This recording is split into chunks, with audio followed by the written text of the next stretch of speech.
What's up, boys? Hello. Hello. Hello. Hello. What I a didn't- I noob! didn't get the memo that that's how we were starting. Yeah. You guys were supposed to Replacement talk for, to him pre-cast. Dang, even I got the memo. That's true. Man. How's everybody doing? Everybody good? So good. I am Not bad. fantastic. Fantastic. Yeah. Damn. I don't know what multiple words were combined to make that, but you know. That's true. Words. It doesn't matter. Words are words. It's Just okay. No vibing. matter what you say. Just vibing.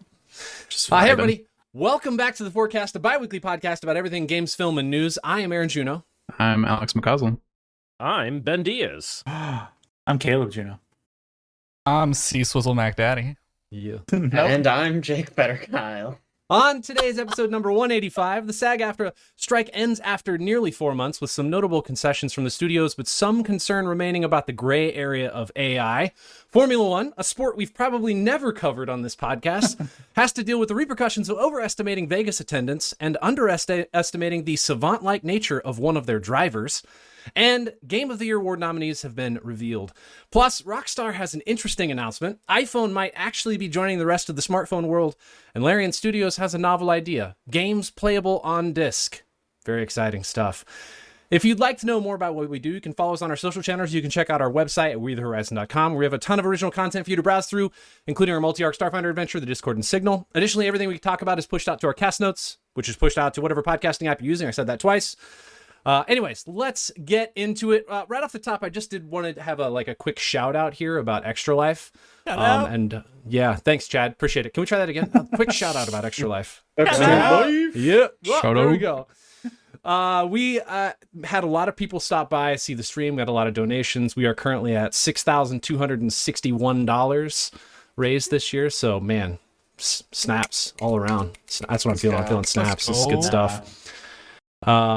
Wow, Caleb, thank you. Our overall team rank is 200. Wow. That's Yeah. actually pretty freaking good. That's insane. Yeah. Yeah, we are Tie. pretty regularly up there. We're above and- Knoxville. Get out of here, Knoxville. Knoxville, Tennessee sucks. Got him. Yeah, the city Knoxville. Get I gone. don't know. I just got an The- email today from KC Extra Life about how they raised $64,000. Wow. We're 1/10 of that? Yeah, I read through the email half expecting them to specifically call our team out, but they did not. Are we? Okay, kind of rude. Are we all? We're not all aimed at. I guess Yeah. I guess not everybody is supporting them. Most of them are Most of though. us are. I think at least the ones who live here, and then I think, Jake, you're also doing Kansas City's Children's Miracle Network Hospital here, right? I tried to set it. It should be Johns Hopkins here in Maryland. Okay. Either way, if you joined us, thanks. If you donated, thank you very much. We really appreciate it. It's one of our favorite things we do every year. I actually recently noticed that I'm not captain of the team right now. Well, I mean, You snooze, you lose. I don't know. it's right. I was the one that made it. I'm not sure what happened there. you gave me captain privileges. Oh, okay. Did I give Yeah. it to you through you having my account and then you making yourself captain? Quite possibly. I It's vaguely uncertain, remember though, if you that's the giving him case. captain after he made his own team after you'd already made it. Yeah, I did screw that up. It's okay. Mhm. We'll survive. My apologies, Chad. Well, this next year when Owen says, "Hey Chad, can you make the team?" I'll just text you and be like, "Hey yo, make the team." Don't worry, I will. I'll do it this time, I promise. Anyway, so thanks again for joining us. We really appreciate it. The donation window, I think, is open through the end of the year and maybe even a little bit into January. So Yep. if you want to donate, please feel free. We are still shy of our ambitious $10,000 goal that I plugged in there when I became team captain. There's still a chance, I believe. I still have a couple pending people I have to chase down. Okay, chase them down with a stick. It's Our important. team goal isn't set by everybody's individual goals added together.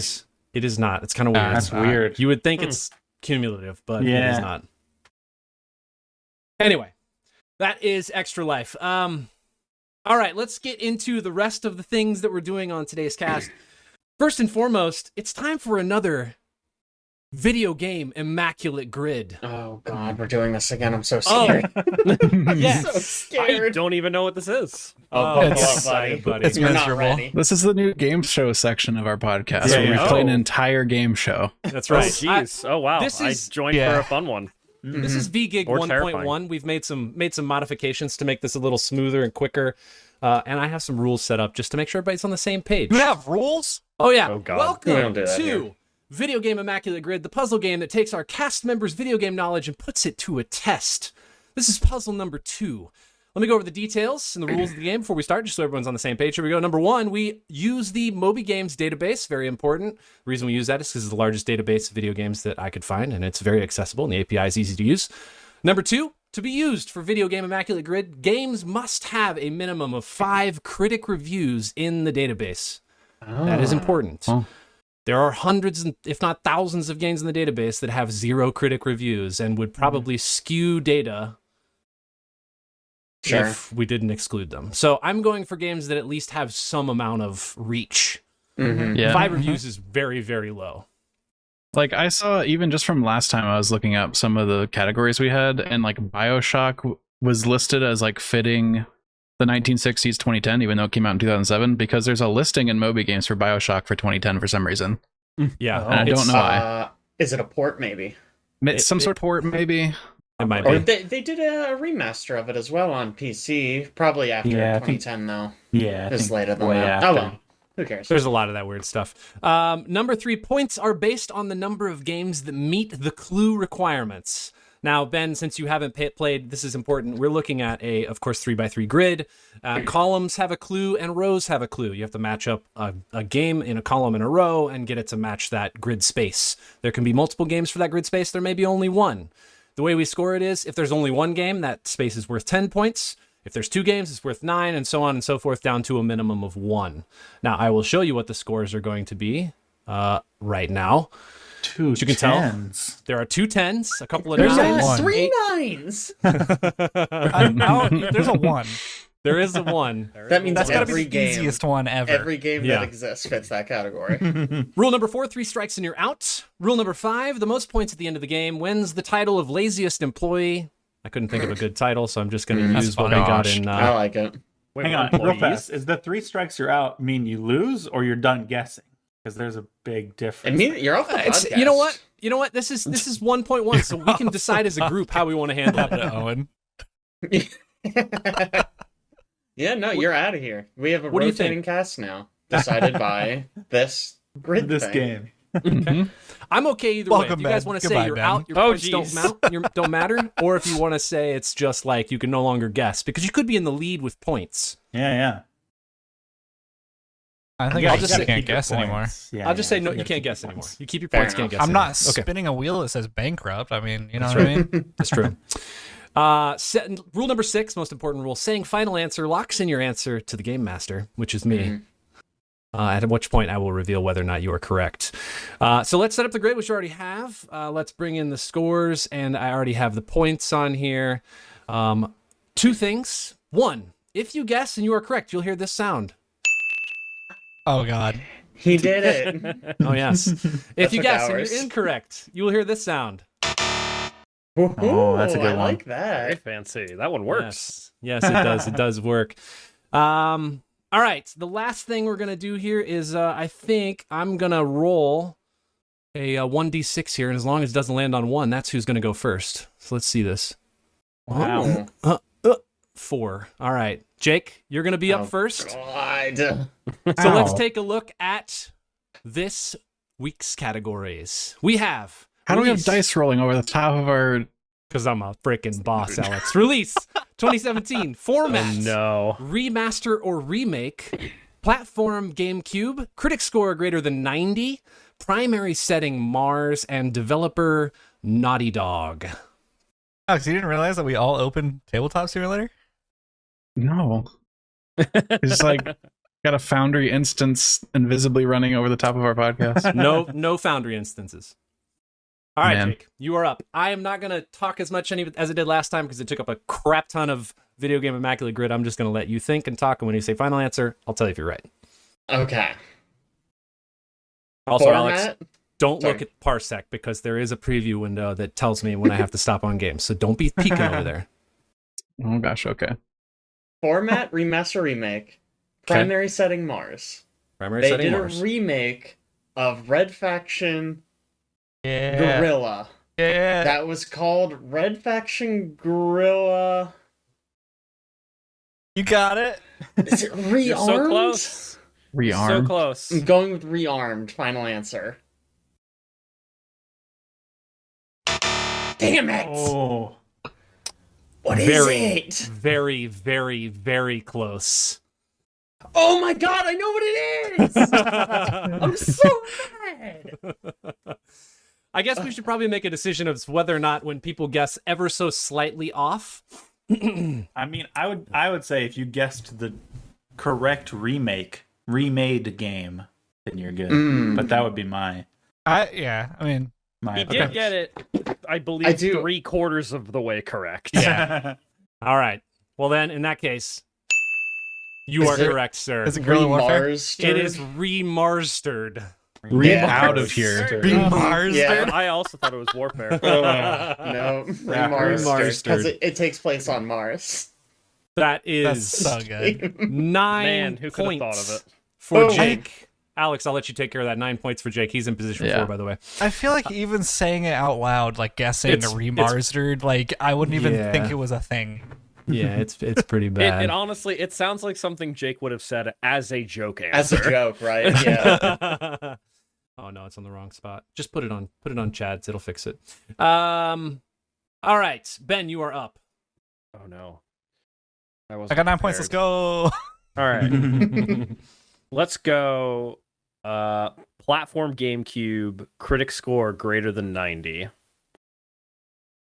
I'll say, I think this probably got it there. I'm gonna say the Billy Hatcher game. I think Billy Hatcher and the Giant Egg is the name of it. Billy Hatcher and the Giant Egg. I think that's the name of the game. Final answer? I'll say final answer. Ah, That is incorrect. Nice Pretty try. sure One that is strike. the game, though. For what it's worth. Maybe so. Maybe so. Alex, you're up. I should have said Yes. my token game. I do have clues, by the way. So if we get to the points after we've gone through one round, and you want to start doing clues, I'm available. A remake Remake. by Naughty Dog. The Last of Us Part 1 on PlayStation 5. Final answer. Final answer. That is correct.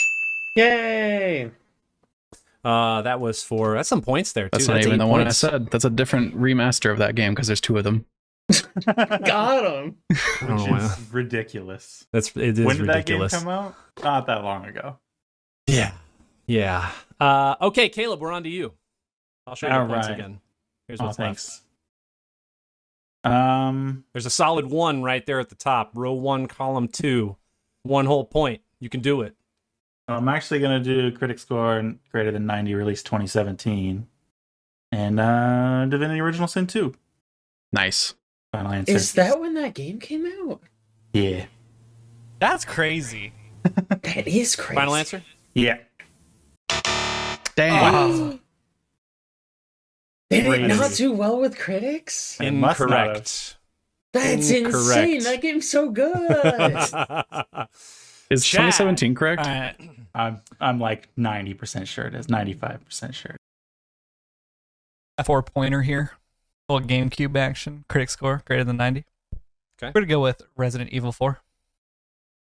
We're going to go with Resident Evil 4. Final answer? Final answer. Yeah. That is Nice. correct. Nicely done. That is for 4 points. Chad getting on the board this time around. Did you score last time? Let's go. No. It was pretty complicated grid, so I feel that. Jake, you're back up. Oh man, I was gonna You go chose for easy. the one Chad The just one that was did. generated was hard. How many points was that? That was 4, I think. 4 points. That was 4 points. Oh yeah, I can show you Yes. 8 points again. There Sorry. you go. I 4 missed it. points.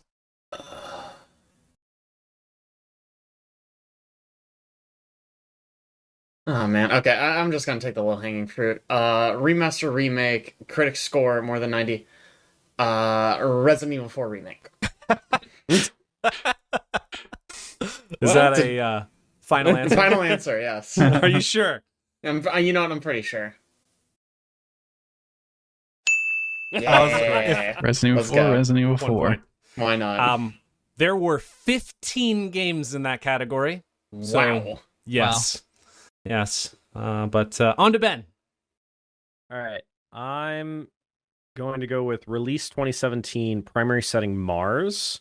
Okay. And I might be making a stupid guess here, but I'm pretty sure Doom. Like Stupid just guess. Doom 2017. Didn't that take place mostly on Mars? Was it released in 2017? Is the question. I think so. It's the wrong number, I think. Oh man, Yeah. I'm remembering the wrong number. I think Definitely it's the wrong number. 2016, isn't it? Doom 2016 would be the.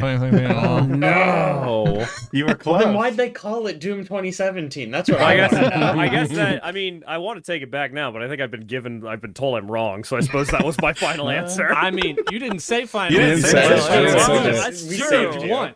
Listen, last time We're Jake said this was a generous. team game. Yeah. We got desperate by the end. It was the first grid was really hard. That's fair. I mean, oh god, what else would I guess here? At least 2017. See, the problem is there's games I think are in these buckets that I haven't played. I mean, 2017 developer Naughty Dog. I'll say it was no. That was too early. All right, sorry. All right, let's go GameCube Naughty Dog. I'll say the original Red Dead Redemption. GameCube Oh. Naughty Dog. Final answer? I don't even know if that was on GameCube. Final answer. Yeah. That is incorrect. That is 2 strikes. Ben. Oh, I'm one away from being kicked off the podcast one already. away. Yep. Alex, you're up. Yeah. Yeah. Yeah. 2017 Naughty Dog, is it Uncharted 4? 2017 Naughty Dog, Uncharted 4. Final answer? Final answer. Dang. Really? That was going to be my guess. That sucks. Mm, I thought you had it. that is a strike for Alex. Caleb, you are up. All right, we're going back to the same grid square. 2017 critic score 90. Okay. Hollow Knight. Final Oh. answer? Yeah. Okay. Nice. Hollow Knight is There it correct. is. Gonna For 5 scream points. if neither of those were over 90. I'm pretty sure Divinity was an 88 for what it's worth. Oh my gosh. That Lowballing is it. That's yeah. criminal. Yeah, it is criminal. Back on to you, Chad. No strikes. Really, just branch out here, man. Or wait on people to guess the even most difficult. Just start with the 9s. Let people guess on the 10s so you can know narrow it what? down. I want a hint Oh, you want a hint? for Okay. 2017 Mars. 2017 Mars. All right. We're gonna go with. All right. One of these titles builds tension through a face-off with an Earth Defense Force.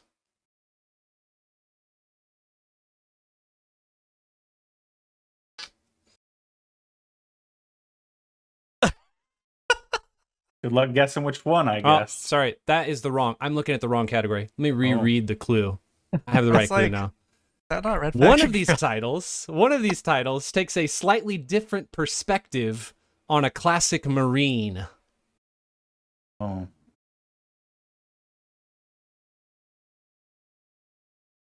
different Well, now that was way perspective more on a clear. classic Marine. Different perspective on a classic Marine. For what it's worth, I wrote one clue for each of these categories based on one of the games that is in them. Because there are some categories that do have overlap, and I didn't want to have to write a clue for all of them. This was released 2017, Mars? Mm-hmm. Mm-hmm. Yep. I got nothing. You guys are sure the Doom released in 2016, right? Yes. I'm 100% on that Doom one. guy's not a Marine. He's a Doom guy. He's a Doom guy. Slayer. He's a Doom guy. Yeah. But that sounds like Doom. I know, right?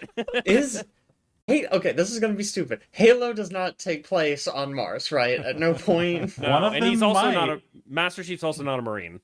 Is he not? What is he? No, Why is Master he Chief a is a Marine? He's a Spartan. Master Chief. He's a He's a Spartan. Master Chief. He's a Spartan. They're their Halo own separate takes place program. on Halo. I Let me I look Master at Chief this. is a naval rank. I'm like yes. 80% sure one of the Call of Duties takes place on Mars. Did it come out in 2017? What? Really? Yeah, I think Future. You know what? Let's go with Call of Duty Infinite Warfare. Okay, final answer. Sure. Yeah. Final answer. One strike for Chad. I had to take a stab at it. Jake, you're up. No strikes. I would love a hint for For? Naughty Dog and GameCube. Naughty Dog and I GameCube. have This can be the very no last clue one. what they put out on GameCube. Yeah, I thought Naughty Dog was like mostly Sony. Like, I have an I thought idea, it was but only so. This title is a racing game. Is it? I mean, I guess it's got to be. Wait. Okay, it is probably then on GameCube. yeah, I don't know. It's gotta be Crash Team Racing. The PS1 game though. It is old. did it cross-release maybe? They On a made GameCube? They made a May- second one. They did. Hold They on, man. remade. There's a remaster. There's also a second one. There's Is Crash there? Team Racing 2? Yeah, I think it just has a subtitle, right? Nitro something. Nitro I think that's Fueled? the Nitro remake, Fueled. isn't it? Is that the remake? I That's think like so. pretty recent. I have it on Switch, so I think it's too new. Okay, maybe. Thinking of a game, but I didn't. It's like a Maybe couple they remade consoles it. Dog into made the it. future. The only other one I can think of is Jack X, which was a racing Oh. game featuring Jack and Daxter. But why would Oh. they have released that on GameCube? That's crazy. That would have been more the correct time. That's the right time. I'm gonna say, why would they put out Jack X on GameCube? That's so stupid. Honestly, why did they make GameCube? That's my question. Hey, Melee. you take that back. I love that Yeah. console. I'm gonna say Korok. GameCube, developer Naughty Dog, Jack X. Final answer. Okay. That is a strike.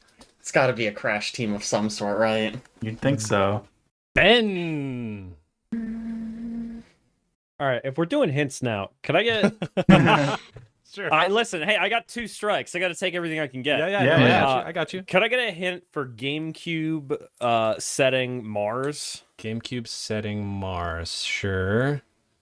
That's gonna be 8. I don't know enough GameCube games. Yeah. Hey, man.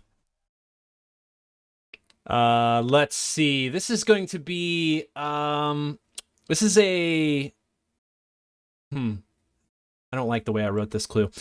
You wrote it. I know, but now reading Rewrite it, I'm it, like, then. Say it differently. This title yeah, we'll go with this. This title builds tension through a face-off with the Earth Defense Force. Oh, this one. Does Super Mario Sunshine take place on Mars? Okay, let me rephrase that. This sequel title builds tension through a face-off with the Earth Defense Force. That's what we're gonna go with. Earth Defense Force. Yeah, right. My Two. guess is it's one of the Earth Defense Forces. Yeah, I don't know the EDF names 2. well enough. Just go with 2. I didn't even know that was a game. Yeah. I'm sitting here trying to think. Did they release was there like a Star Fox game on GameCube that fought the Earth Defense problem Force? is, I don't. That doesn't take place in real world town. There wouldn't be a Mars. There's No, you're real right. Larian Town. or whatever. There's Also, there Star are rabbits Fox flying doesn't- spaceships. Also, Star Fox doesn't take place on planets. It's in space. Well, the one that released on GameCube, you could go down on planets. You drove tanks. Star Fox Adventure. I was thinking Star Fox Assault, but Star Fox Adventure also doesn't take place on Assault, Mars, yeah. but does have dinosaurs. So, there's Which that. one's the one with the smooth jazz that Tim was playing on stream? That's Adventure. Okay.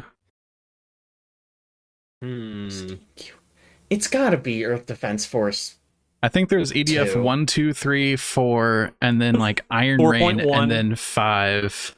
Oh, is 4.1 a thing? 4.1 is a thing. So Oh my could it be God. just Earth Defense Force 2? That's stupid. I don't know. Listen, They I said don't it's a have a sequel, better so it's idea not right one. now. It's not Also- one. It's a Also, sequel. technically, do I have to guess for the category I just asked for a hint You on? do No. not. You do No. not. You're gonna You just can say, guess in oh, any screw category. that. I'm guessing something else. Okay. Guess Doom. I don't have any Doom better again. ideas. Don't do it. I think I got nothing. Jake's suggestion is the best thing I can think of. So I guess, yeah, Earth Defense Force 2. Why not? Final answer? Sure. Final answer. I'm sorry, out. that is 3 Out. strikes. No. Alex. Oh, no.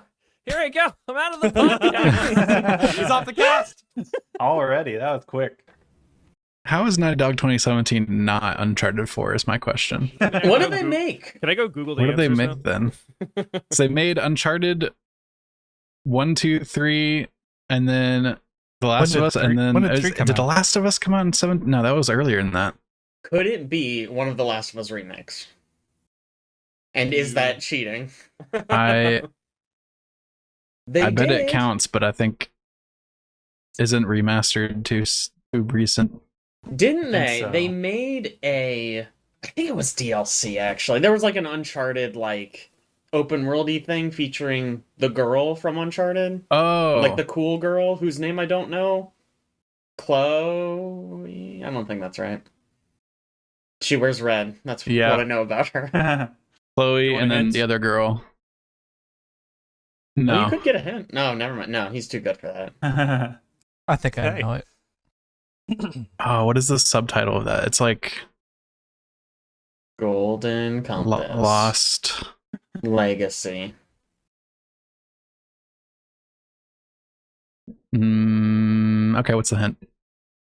The hint is this is for 2017 Naughty Dog. One of these titles features a new territory and a different protagonist with no Nolan. Yeah, so it's that other Uncharted game. That doesn't help me. Uncharted. That's just like one of many games in that It category. is right? one of many, many Two. games because he has voice acted in many, many Oh. games. Yeah. My bad. I have a different guess for it though. You do. Yeah. Yeah, good to hear it. All right, you're on your timer, Alex. Is GameCube Naughty Dog Crash Team Racing? Final answer. Crash Team Racing. Final answer. Yeah. Okay. I'm sorry, that's 2 strikes. What other racing game would they make? Jet Moto. It's gotta be something stupid. We're on to Caleb. Can I have the other hint for Naughty Dog release 2017? There's only one hint for each. I can come up with a hint if you'd like me to. Correct. I thought it was a hint per game for each. No, Naughty Okay, Dog never mind. 2017. I can come up with another hint real quick. Nah. Okay. Is there one we haven't done a hint for? Don't think so. doesn't look like Did we- it. Yes, you do not have a hint for. The 2017 Mars. You have a hint for all of them. Did we do that one? Oh, that was the Marine. That was a was stupid the Marine Marine. one. That sounds like either Halo or Doom. All right, hey, give me another hint then, Oh shoot! if you can.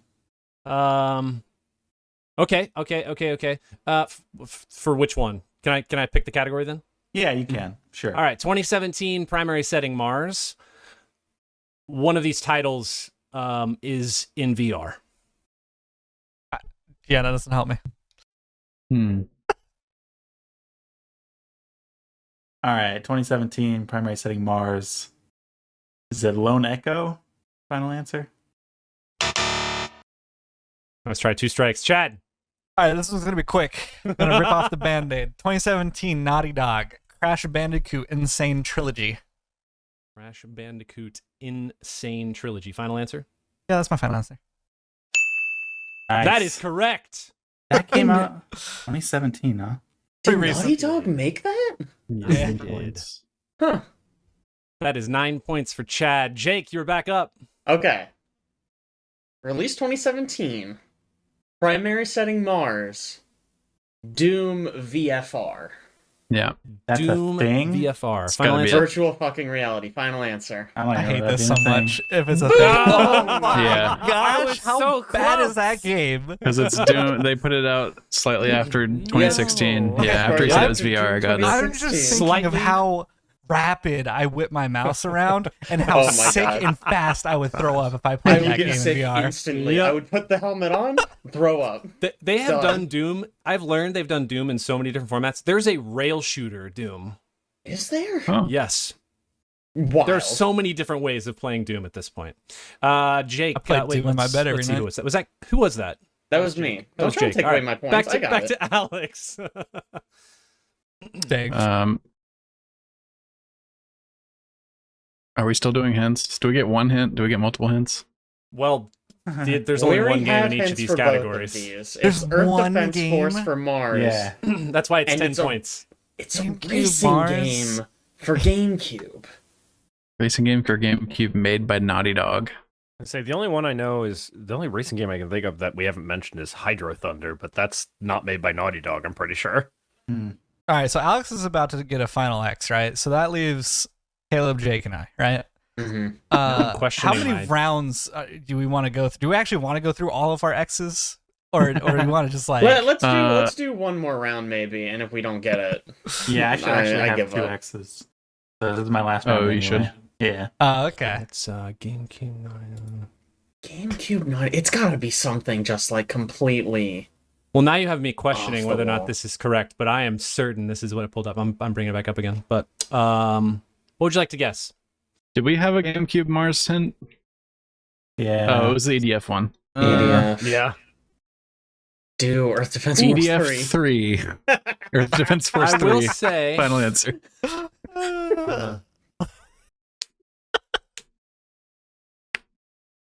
Interesting. If you ding him, Uh-oh. I'll be Oh, so no. upset. What was your you said EDF 3? This Yeah. is for GameCube Mars. Mm-hmm. Mm-hmm. Dang. I'm Do it, concerned by Caleb. his interesting means he messed up. No, I'm intrigued as to well, we'll get there. I feel like now Ben gave the correct answer, and that's what Aaron had to go look up. No. Oh, what? No. When I said Hydro Thunder? Yeah. No, Um, there's literally only one game that comes up when these two things are cross set in whatchamacallit, in Moby Games. All right, well, whatever. EDF 2. We already did say two. that We already. already said Oh, wait, that I thought one. you You already did said 3. two. I You said did He No, said said we did two two and and three. two a while ago. So go 4 if you're gonna guess EDF I again. think 4 is too 4.1. recent, though. I 4 don't. feels too I don't know what recent. number. Oh, they're maybe on. 4. Maybe 4 4 is was okay. remade. Because 4.1 was on the more modern consoles, maybe. Yeah, we'll do it. EDF 4. EDF 4. I don't have any idea for either of these, so Final answer? might as well. Yep. That is 3 strikes. I am sorry, sir. Chat. Man. A Naughty Dog GameCube, and it's a racer, huh?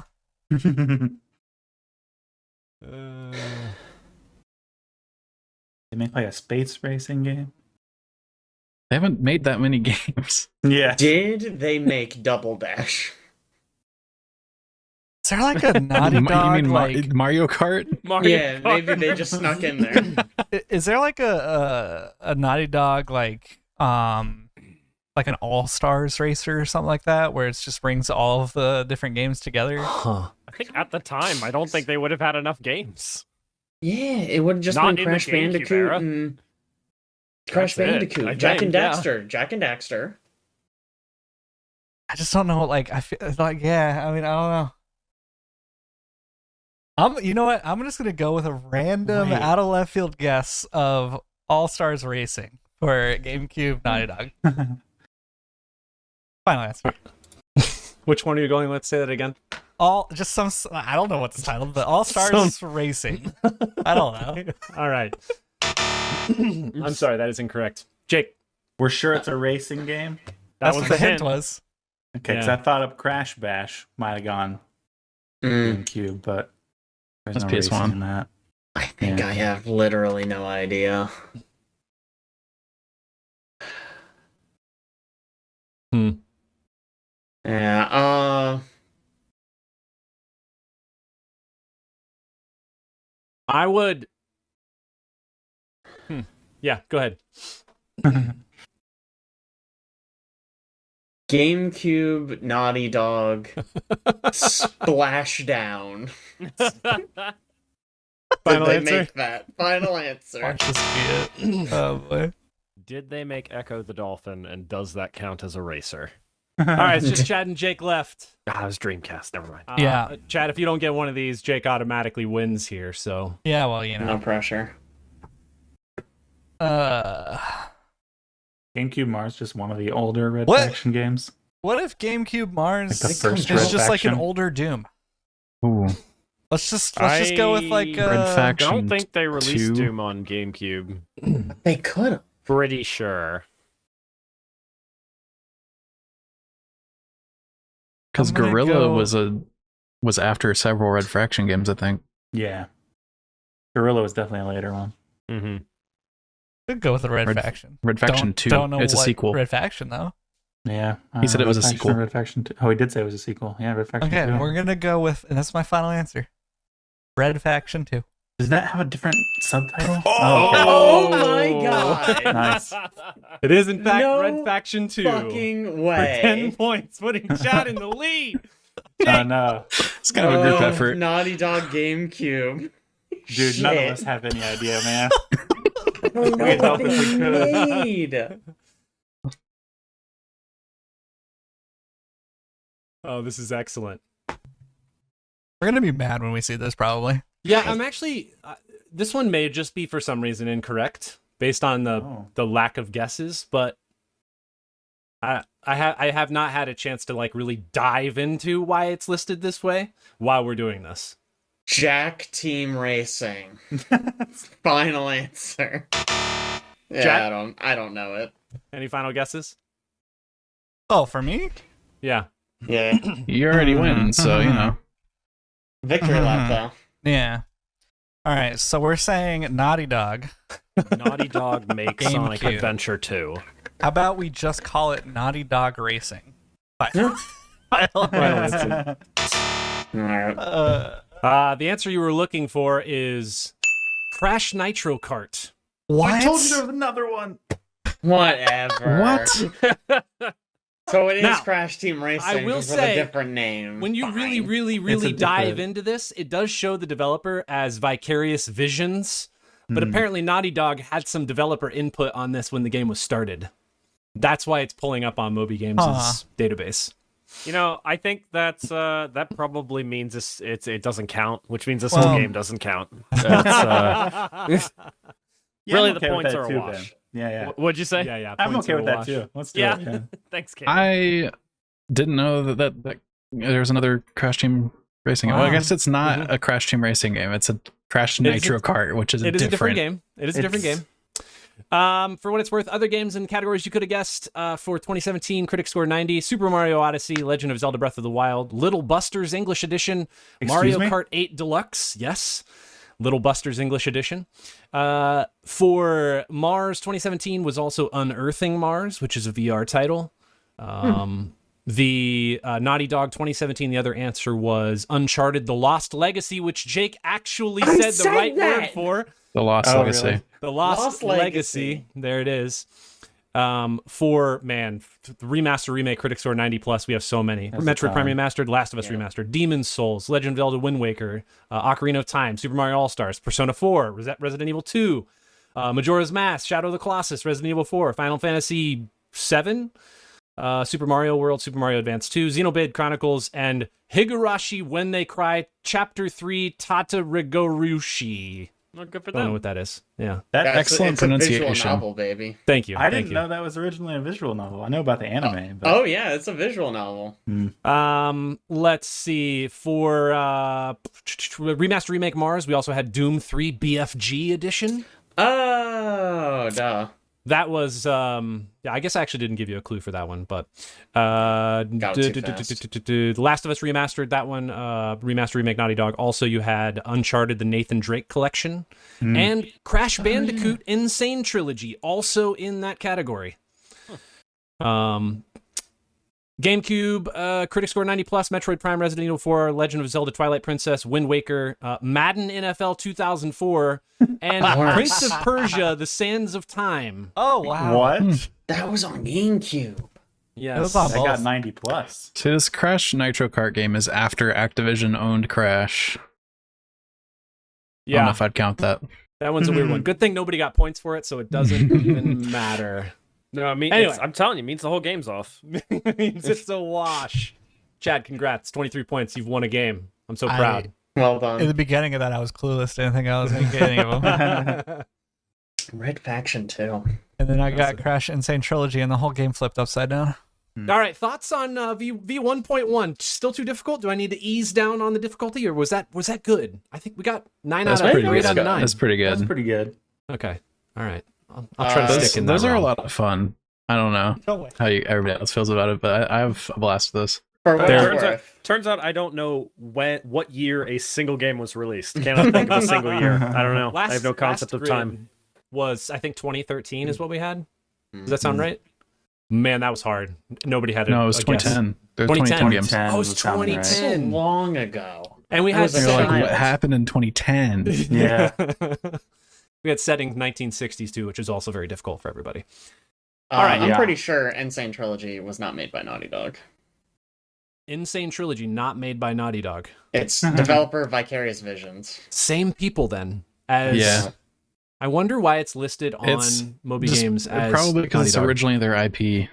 Like the games that are in the trilogy were made by Naughty Dog Yeah. and then ported and re-released, That's remastered or whatever by Vicarious That's Visions. weird.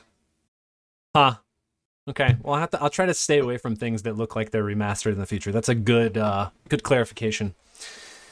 All right, let's move on to some news-related things. Straight out the gates, we should probably talk about... Alex, I'm going to change the order of these because... Go ahead. One of the things in the title here was talking about how Formula One, which we've never covered in this podcast, has some things to talk Yeah. about.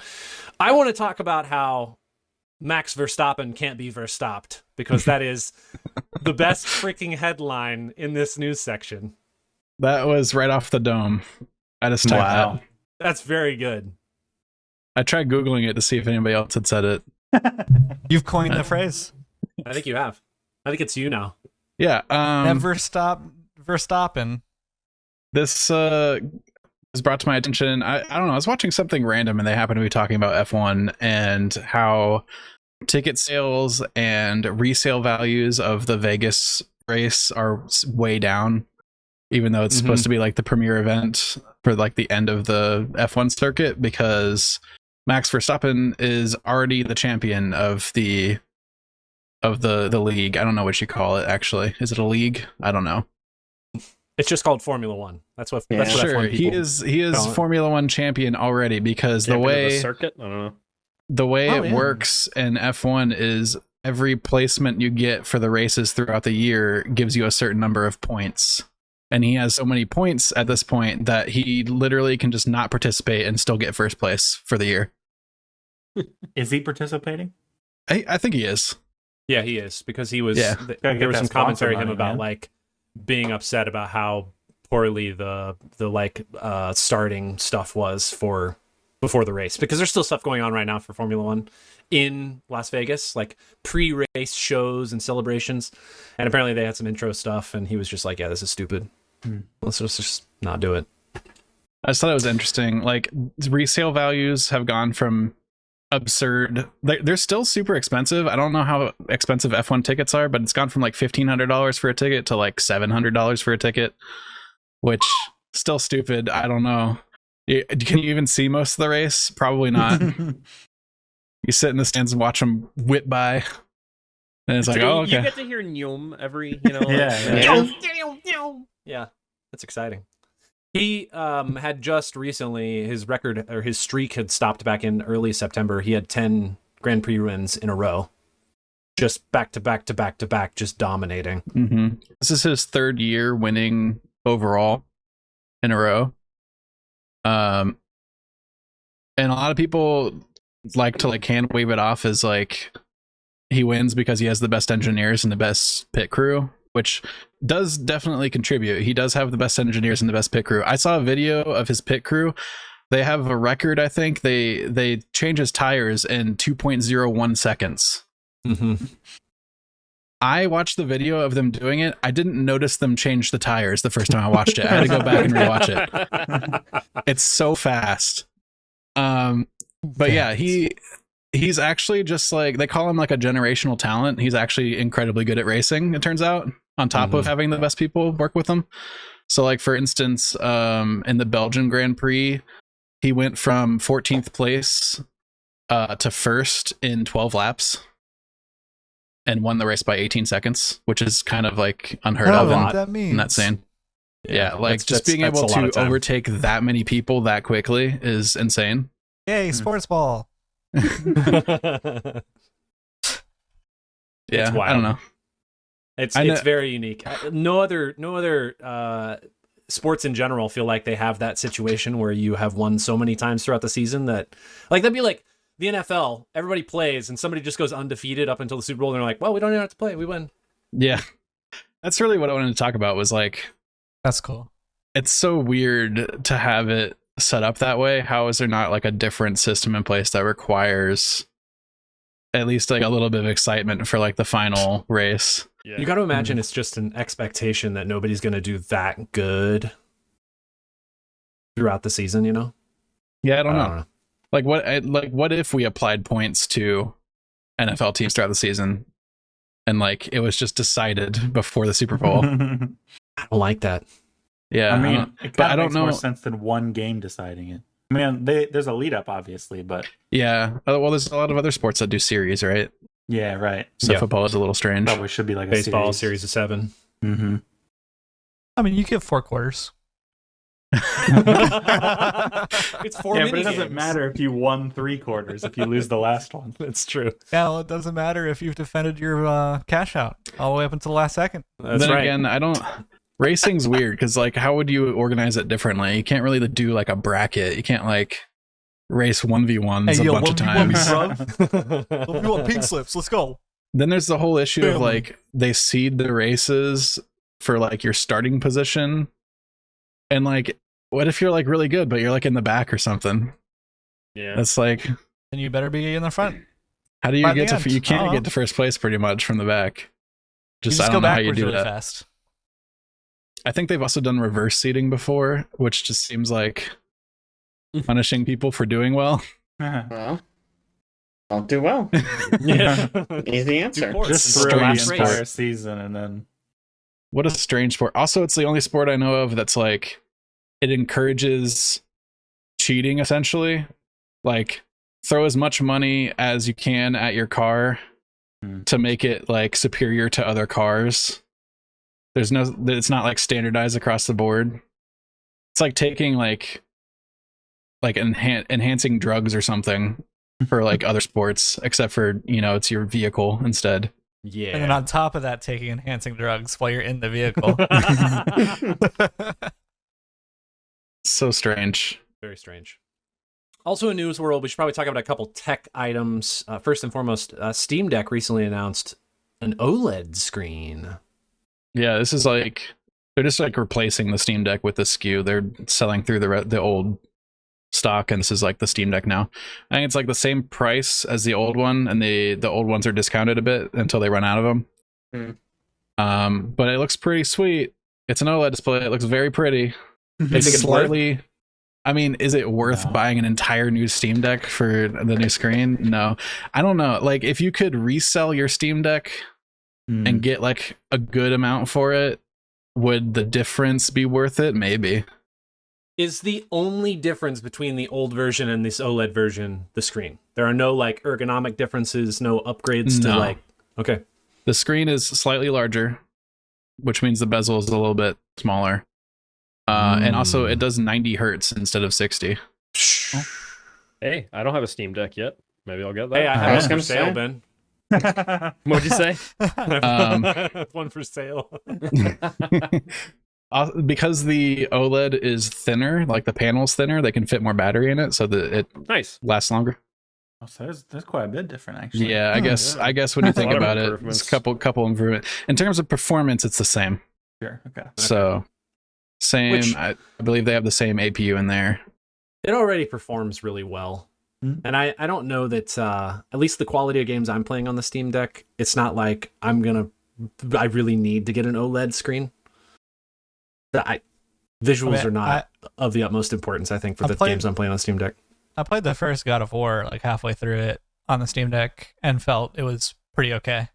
Mm-hmm. And then, I mean, obviously got home, got on the computer, and was like, wow, this is good. But, I mean, to be able to do that on a handheld device when, like, years ago we couldn't, like, that's impressive already. Yeah. Like, so. Yeah. Well, you can get the PlayStation version and play it there, too. Yeah, you get the PlayStation Portal. I heard Man, that that's pretty fantastic. people really are enjoyed liking it, and I don't understand.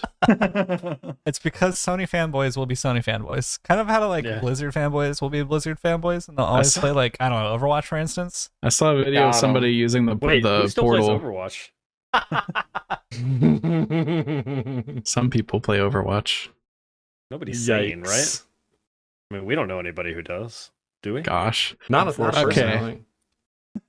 Hey, they released the rework for Hog. Don't make me talk about it. Wow, we've got so off topic. Don't make me talk about The it. PlayStation Portal. I saw a video of somebody using it, and they're like holding it up next to their TV and like putting inputs in. They're like, there's like no input lag. I'm like, yeah, dude. Bro, Like you're right at the TV. You're right there. Use the TV, damn it. What are you doing? Jeez. You like So the funny. console like right there. Yeah. Has anybody Portal- tried the ROG Ally? No. Mm-mm. Hear good things about it though. Yeah. It's like a more powerful Steam Deck if you need something stronger. Yeah. The Portal, people are like, oh, it's so nice. But then also when you look at like all the specs, it doesn't support Bluetooth. So you have to use their proprietary headphones if you want wireless headphones. It doesn't have a browser. So if you're somewhere that you have to log into the internet, like a hotel or like a cafe or something, you just can't. So You said that's a Sony one? yeah, Ugh. it's weird. That's weird. And then yeah, it can only play games from your PlayStation 5. So like it's very limited in scope with what you can do with it. So You also need to already have a PS5 yeah. and be like next to your PS5. How much are And they selling it for? it's $200. I do like how they're like, oh, it's comparable in price to the cost of the Steam Deck, but they fail to tell you that you also have to own the PS5, and it's like, well, the value all of a sudden is no longer comparable. Yeah. Way more expensive. Only $700. I mean, at least it's not like $400 or something. I feel like they could have charged more and people would have still bought it, but $200 is still pretty expensive for what it does. And I only get to play Sony exclusives. Just PlayStation. It has to run. It's a remote play from your PlayStation 5. Yeah. It doesn't run things on the device. I haven't owned a console since the 360, so I mean, good. Anyway, Steam Deck OLED looks pretty sick. Does look pretty sick. Also, I in Tech wonder- World. Oh, you're still going with this. Well, no, I was just gonna say, I wonder how long until they get like an actual new one. Now that this came out, this is kind of like a half step or like a quarter step. I think they had said it would be a while, didn't they? Yeah, I think so. Like 2025, maybe 2026. Yeah. That's pretty fast for another console. It's not like a console Not though. really a console. Yeah, it's basically a PC. I guess that's true. It is still, I don't know. It's weird because it's not like you're like buying individual components to build one out. You can't do one yourself. It's pre-constructed by somebody. It really feels more console-esque than it does PC, even though I know it runs back-end PC. You can do whatever you normally do. You just But it's not basically tell like- me that it's a pre-built and it's bad. No, Like I I love think it. I think the reason consoles try to stretch their life cycles is because they have a mass of users and they can get money out of them for games. Like this does not do that. Like this is they're making money on the hardware. So I think it'd be more analogous to like a phone maker. And they make those all the time. Speaking of phone makers, Got him. Hey, Apple There we recently announced, or I guess I don't know if they've recently announced, but it has been speculated that they are going to be bringing RCS to the iPhone. Rocket League Starting in- competitive series. Rocket League competitive series, yes. Starting in 2024. RCS is what allows Android phones to do the dynamic messaging. You know, like we have the blue bubble all you stupid Android users have the green bubble, and we've been at odds with each other for years and years and years. I haven't been at odds with anyone. Oh, don't no. you even? Yes, You're you the have. only Android user in our family. It's awful. I'm be No honest. problems. The You're iPhone at users are odds. so far beneath me that I don't even think about them most of the time. Not worth your time. Yeah, this is from Apple. This is a quote-unquote Apple spokesperson. And they said, later next year, we will be adding support for RCS Universal Profile, the standard as currently published by GSM Association. That is the quote. I don't know if I believe Apple will ever do anything to the rest of the world's standards. I'll believe it when I see it. I think this is more push from EU regulation stuff, Probably. which I mean, is when why they got started USB-C. with the whole USB-C, because over there it's a lot about making sure that technology is interchangeable, making sure that all the same charger cords have that port, making sure that they run on the same basic set of standards. Here we're kind of like, I don't know, do whatever you want. Build a phone, make it lightning cable. Yeah, people love those. Yeah, you price gouge us, please. Mm-hmm. I'm 100% certain that they're gonna keep the colors of the bubbles. Oh, for sure. Oh yeah, there's no way For they're sure. going green bubbles, dude. Yeah, so RCS messages will still show up green, but they will support things like read receipts, the typing indicator, reactions, like that kind of stuff. High res photos and video. Like Are all we the gonna see interchangeable colors where it's like if it's Aaron, you, me, Caleb, then we'll have like you, Aaron, and I as blue, and then Caleb as Oh. green. they might do that. They might do So we that. can- Make sure that you still know which of your friends are Yeah. peasants. Yeah, exactly. No. kind of in the same vein of news, there is a phone company called they make the Nothing phone, and I think the company's called Nothing. They're coming Yeah, out with they the make the Nothing OnePlus Phone phones. 2. They are putting What a- iMessage on their phones. It's an Android phone. Whoa. They're going to put iMessage on it. It's an exclusive app, exclusive to that one phone that they're going to make. Did you hear about how they're managing it? Yeah. So essentially, they're going to have data centers filled with Mac Minis that are running your account and translating iMessage It's through so the Mac dumb. Minis. Oh my god. I That's laughed so hard when I dumb. read that. That's stupid. How fast is this gonna flop? I don't know how it's supportable that for each purchase of your phone, you can have a Mac instance running that user's credentials. Also, no idea. weird security implications. Yeah. Yeah, just all my Because you're- messages are in your cloud storage somewhere. Yeah, it's Yeah, fine. Yeah. you're logging in on a device that's not yours with your Apple ID. Yeah, how many government officials are gonna have that phone? Probably That's none, a good right? question. Where's that server? Where are those servers hosted? Yeah, I don't know. Is that US? Because probably not. Almost certainly not. Very strange. China. Yeah. All our data's safe there. Big But yike. I mean, What they don't tell you is it's China, and it's actually literally somebody retyping your message. They just read your message and then retype it in manually. It's smart. Secure. Very secure. but yeah, they claim that they're going to be able to support like pretty much all iMessage features on this bespoke app that they've made for their phone. That's so so silly. It seems very dumb. It'll be the only Android phone to support iMessage. They're technically correct. Wow. Weird. That's yeah. No, thank you. Who's gonna buy an Android phone and be like, I need iMessage though. Go Honestly, buy this. iMessage is not the thing I hear most. Most people I hear with Android phones complain about is not having FaceTime. Because of all their iPhone family members who are like, let's just FaceTime, and they're like, oh well, I don't have FaceTime. If only there was an alternative app. that There you are could use. plenty. Many. Yeah, I know. That's what's so stupid. But they're still just like, no, we got FaceTime. That's the only thing I know how to use. Yeah. It's like what Until you I've run unlock your into this grandma several through times. a third-party app. Google Duo. Yeah, we can Google do it. Duo. is yeah. easy. Yeah, it's very simple. Last but not least, in the news realm, The Escapist today, or at least I guess over the past 24 hours, been imploding. Yeah, It's Go ahead. that my words. So that was it happened about a week ago actually. Was specifically they so the Escapist fired Nick Calandra, who's their editor-in-chief. And basically he's since come out and basically said, yeah, I refuse to sign the NDA. I'm just talking, and he's talked about how it's basically BS that they just wanted him out of there because they were paying him too much money and he didn't think they wanted him there anymore. But apparently Nick Calandra is so beloved at Escapist that their entire video department quit over it. All Holy of them. crap. Including, very importantly, Yahtzee Crosshall quit the Escapist. So there is no more zero punctuation currently. Yeah. Which is kind of, as far as I'm aware, the main thing people still went to the Escapist for. It sounds like they still have the rights to zero So, punctuation, which yes. is crazy. Escapist still owns zero punctuation, although Yahtzee and basically most of the video crew has come out and they've announced that they are starting their own like joint venture. That's like a hold on, I have it here. The name It's called of the Second company. Wind. Yeah, It's a really good name. a good and name. there's It's a good name.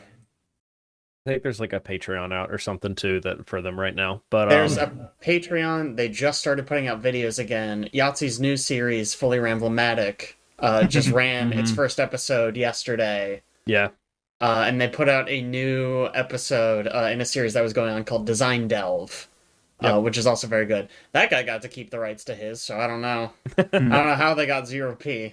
Yeah. but it's just insane that that's such a bad call. Fully I don't know. Ramblematic They looks just- like it's like red zero Yeah. punctuation. Oh yeah. I mean, it's basically the same. Yeah.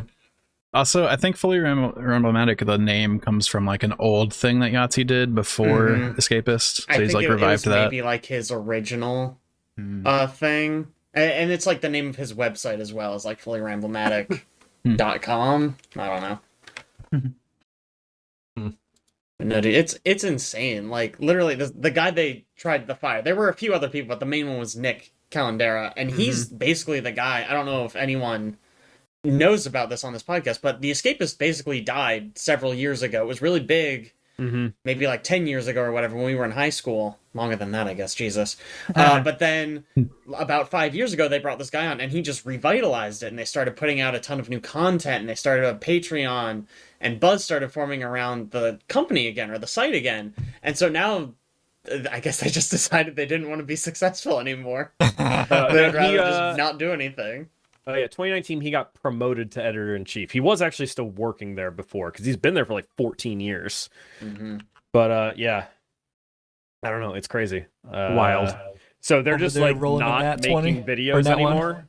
They still Yeah. have like people writing articles, but They have not put out a video even on their Patreon since. I think because when they quit, they were like, "Yeah, we have videos already good to go, but like the people who upload them don't work there anymore, so I don't know how they're gonna do it." Yikes.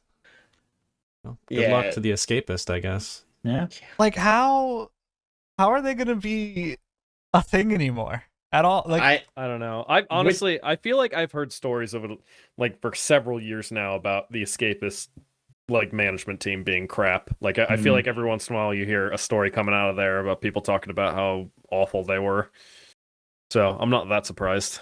It's a I pretty guess regular. maybe I'd have to understand I- like what more the team is, but like I feel like your video team for that type of company is the team. Like that's It's it. everyone. I Yeah. can't imagine they're going to continue existing for much longer if at this point.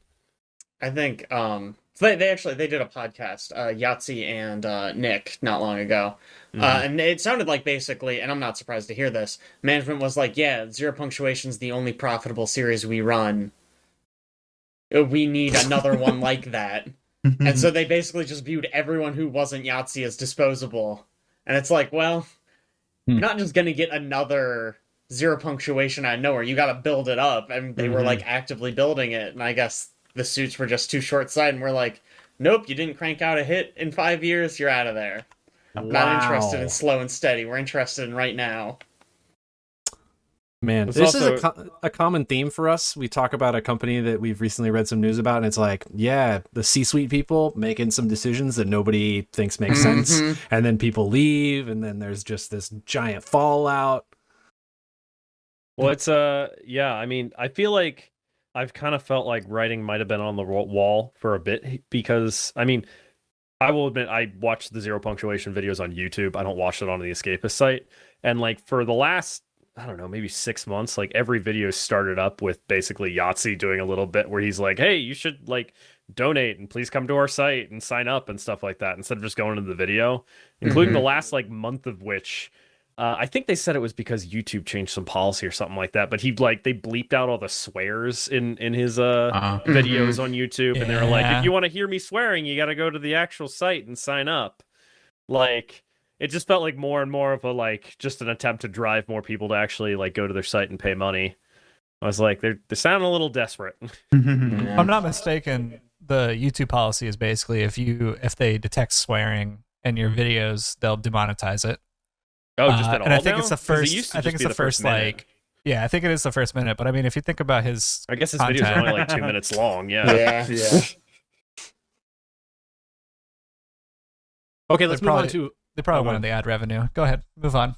let's move on to Tabletop with Pathfinder 2e Remastered. Also, Caleb calls it PF2R. I guess that's what they call it. PF2R. It's that the community has been using that little acronym to I don't separate like from PF2. Tour. I don't like that. I'll take it. Tour. Okay, fine.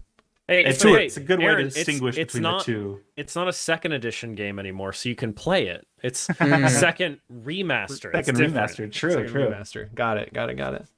Yeah, the remaster for Pathfinder Second Edition came out yesterday. If you go to your local gaming store, you can get these beautiful sketch wow. Oh, books. dude, are we sponsored right now? No. Has a physical version. Not a Yeah, man. sponsor yet. Did you go to a place to pick that up, or did you order it? I did go Wow. to this. Yep. Where'd you go to? You can only buy these in local gaming stores. You can't buy them online. This cover. They have full paint colors that you can buy online. I think you can tell we're all nerds that we're just like amazed that Caleb would leave his house Went to to get the something. store. What?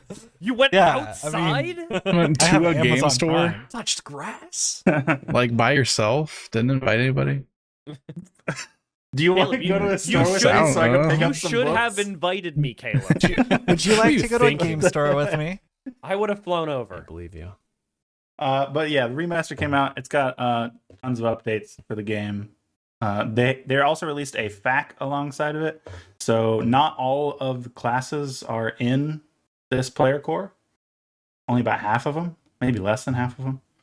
Gotta And- be less. I think it is. Any of them that have like big impact because they like removed alignment. So the champion, which is not in this book, has some major implications for those changes. So they have like a FAQ that tells you how to sort of convert them so that you can use them effectively in the remastered version. I can't believe Yeah. they did remastered already. It seems so fast. It's Well, they because of the did OGL. Yeah, they did it to get off with all the OGL stuff from Oh, yeah, Wizards yeah. of the Coast. Yeah. And That then they're makes like, sense. well, I'm sure we're reprinting everything. We might as well do a little rebalancing. Yeah. Yeah. So the Witch is playable now. That's what I'm most excited about. Yeah, that is nice. Yeah. How's They Alchemist? haven't touched Alchemist yet. It's not How's, in the remaster. what? how's Monk? He'll be in player It's the core next. Yeah, he's in player core too. 2. Monk's about the same that it was. They didn't change too much in Monk. Okay. Is Monk in player core 1? Yeah. Interesting. But I hear pretty 2E's sure. pretty cool. That's what I've heard And from a few Yeah. friends. It's Yeah, kind of yeah. best. When Yeah, is I highly Starfinder 2e recommend coming? it. Not for forever, Starfinder dude. 2e, probably like at Hey least man, 2 they years. announced it. Yeah, They did announce yeah. it. They've had Pathfinder 2e and a remaster of it come out. I'm sure Yeah. that No the Starfinder Starfinder 2e. team is much, much smaller than the Pathfinder team. Yeah, I would not be surprised. Okay, moving on to a film note. We talked about this right out the gate, but the SAG-AFTRA strike is officially over after, I believe, 118 days, almost 4 months. It is I think this is the longest strike in SAG-AFTRA's history. I'll believe that. Incredibly Yeah. long strike. We're just always going through unprecedented times lately. Unprecedented times. Everything's unprecedented. Anything of note from this, Alex, you wanted to talk about specifically? They got, concessions on AI and stuff, which is what a lot of it was pushing for. Some compensation increases. The big thing out of this, I think, was streaming bonuses, which has never been a thing. Mm-hmm. So if a show does really well on a streaming platform, then they can get some revenue back from that now. I think it's like if more than 20% of a platform watches the show within the first 90 days or like something equivalent That's a to big that. ask. Yeah, that's a lot. Yeah, then they get some like royalties from that. So the big shows on the like Stranger Things and stuff like that will be giving the actors a lot more than they have been. Things that come out of nowhere and do really well, like Squid Game, will end up paying the people that made them more. So highlights from the article I was reading of note. One of which is performers have to be paid for the days they would have to work in person if they're digital replica, which is the term that they're using for any sort of like AI generated content. Would have to be paid if their digital replica is being used, and if background actors must be paid if their replicas are used as principal characters in a show. I like that. Yeah. There's also like notes in there about residual payments if there are reruns or rebroadcasts of those shows with their digital actors, digital versions of them, also have to pay out for that. Consent, big deal in this in the negotiations. Consent to use people's likeness, their representation for digital performances, I think is huge. Because they talk a lot about the phrase I think they use is synthetic performers. Just taking someone's likeness and recreating it through AI. Of note, I did read, though, there's one specific line that I think people have some amount of concern with that is in the sort of the negotiation contract. It says, where's that line at? Hold on. I lost it. Exception. I believe in you. If a You digital can find double is made of you during a film, a studio must get your consent and inform you of the intentions for its use, except, and this is in the negotiations, quote, when the photography or soundtrack remains substantially as scripted, performed, and or recorded, which apparently is up to the studio to decide how accurate that statement is. So if they decide to use the digital double in something where the photography or soundtrack remains substantially as scripted, performed, and recorded as the first instance, i.e. they reuse your likeness in a future, like a content, not rewriting anything or not adjusting anything, the studio can make the determination as to whether or not it hasn't veered too far away from its original concept, and so therefore they can just use your likeness. that's got to be like they filmed the scene already, but they wanted to like alter some aspect of the scene, but didn't want to get you back in to reshoot it. So they just like digitally change it with a digital version of you, but it's like the same scene that you would have already filmed. Yes. While I think that is sounds like incredibly that's the beneficial for a intent. studio and probably save money, it does leave a hole, and that is the problem because the law That'll be tested in manipulated court in a at lot some of point. ways. Oh, for sure. We'll see how far they can push it. They also got streaming platforms will have to disclose viewership stats, which is something they've never had to do before. So high budget streaming streaming producers will be required to disclose the total number of hours the content was streamed both in the US and Canada and abroad for each quarter. It's intended to help actors determine if they're being fairly compensated. So That's cool. that'll be interesting stats to see, since we've never seen that stuff before. I'm also excited because we get to talk about film again. Get to talk about film again. Yeah. Even though we have nothing on this. Nobody put anything in it. Well, we're still in that like we talk about film stage. Well, I mean, Well, I technically, would- shy a little it bit. has not. Technically, it has not been accepted by the union. It was voted on. 86% of the board said yes, but they have not ratified it. So technically, the strike is like over, kind of. I would have Until it's totally actually put over. Pantheon in here if other people had finished the show at this point, but Pantheon so good. we'll talk about that, I'm sure. I'm sure we will. When other people finish it. Jake, get on that.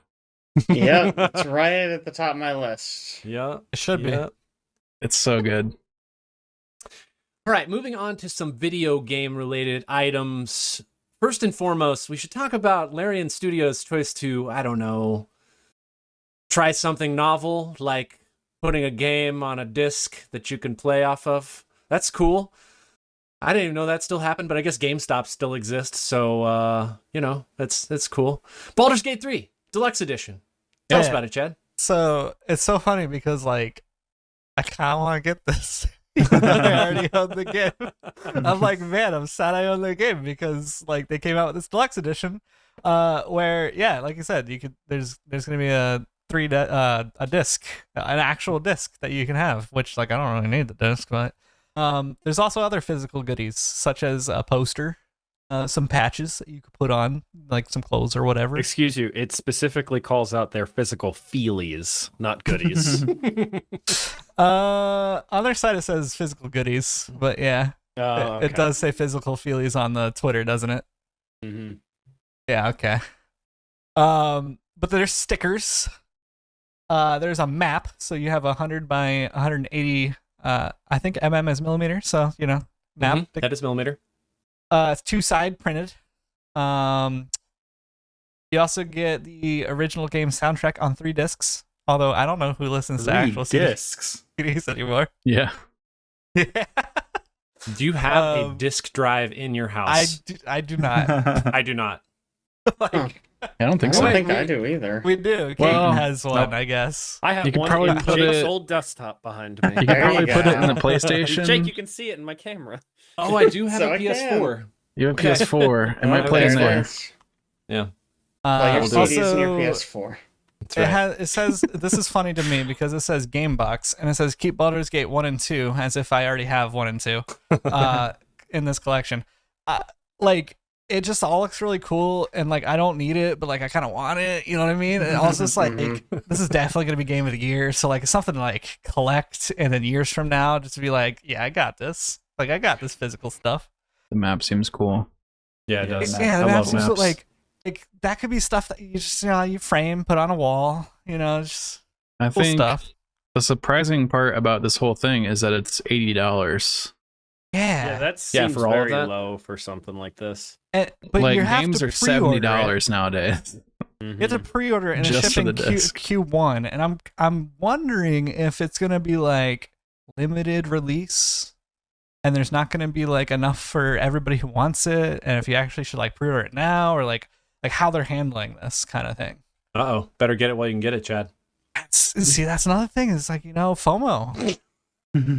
True.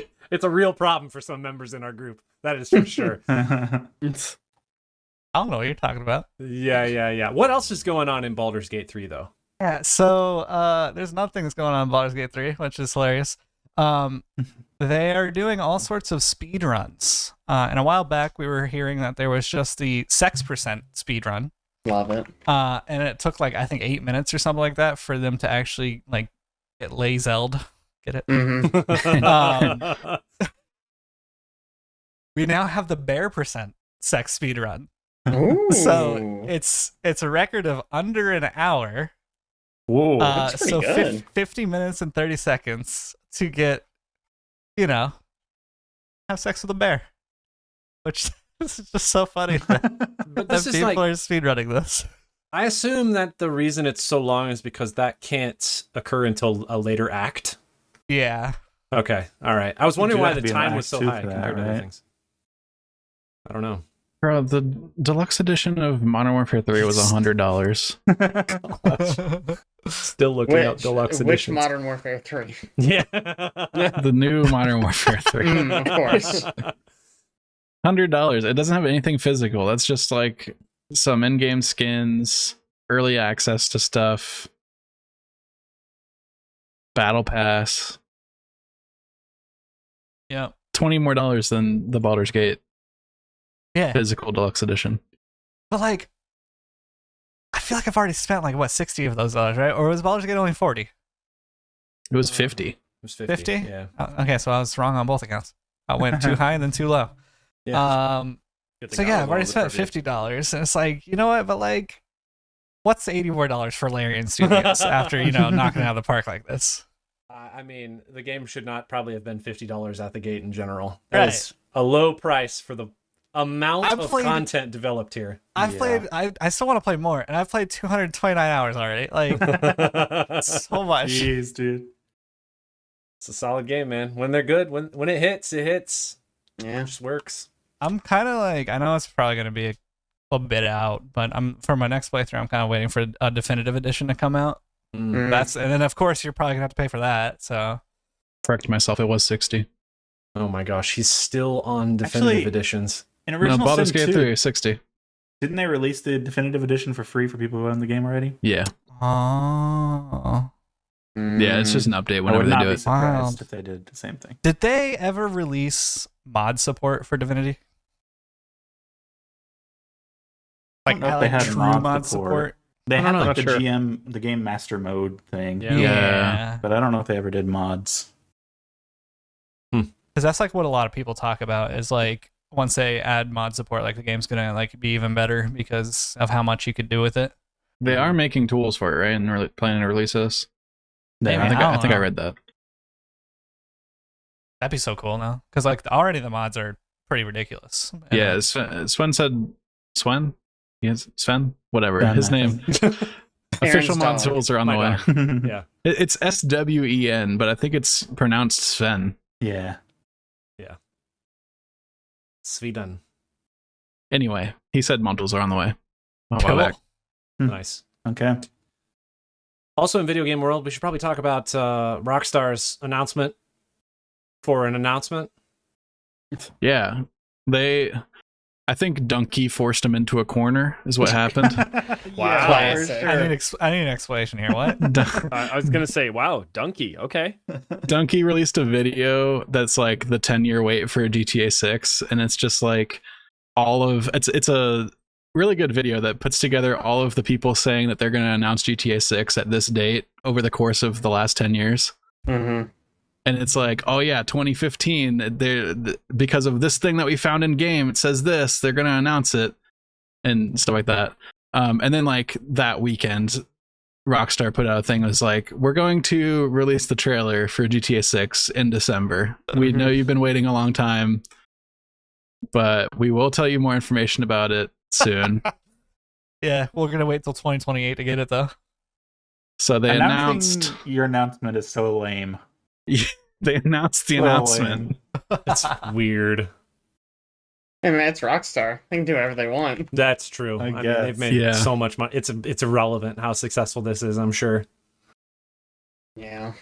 It's too bad. I wrote GTA 6 off. I thought we were just gonna have GTA 5 like we have Skyrim and just Yeah. Just forever. GTA Yeah. forever. More They put out editions. Starfield. Yeah, did they though? And now they're working on the next Elder Scrolls, probably. Release that we should talk Probably. about. The one that they announced like 4 years ago. Oh, yeah. They did It's just announce a- the next like Elder a Scrolls game. Panning shot of some Yeah. environment. Mhm. It was a still image, I think, right? It was a wasn't text. still. Yeah. Well, Very it's, the impressive. camera, It was- like, It was a swooshed camera towards it. swooshing over some barren environment. You could have see, a camera swoosh into a still There camera. was Still that image. is okay. Well, I mean, they did make Starfield. I don't think it's probably going to make our Game of the Year list, but it did make at least one category in the Game of the Year Awards nominees. Exactly one, right? Yeah, one that's guaranteed to lose. Yeah. Yeah. I don't know how it wins that. Which That was one? 5 years ago that they announced Elder Scrolls 6. Yeah. 5 years. I feel like Alex is having a separate podcast. He is. Yeah, Yeah, this this is podcast nice. all the He's time. really behind most of the He's time. having a good time in it, though. Anything specifically we should talk about from the Game of the Year nominees? So wait, I got what did nothing. Starfield get nominated for? Best RPG Oh no, they're screwed. against Okay. Baldur's Gate 3. Yeah. Why? Okay. And Yeah. Tears of the Kingdom's in that too, right? So there's Is it? thought You know what? so. I should pull up the freaking nominees. I looked Yeah. earlier.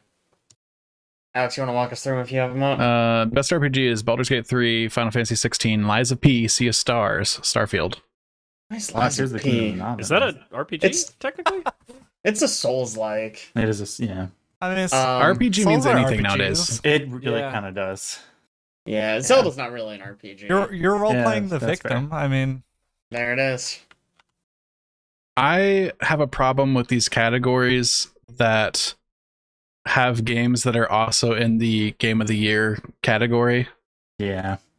You think that Game of the Year should be exclusive and you can't qualify for I the other don't categories if you know. win I Game don't of the know Year? how they should do it, but like, so Game of the Year category is Alan Wake 2, Baldur's Gate 3, Marvel's Spider-Man 2, Resident Evil 4, Super Mario Brothers Wonder, and Legend of Zelda Tears of the Kingdom.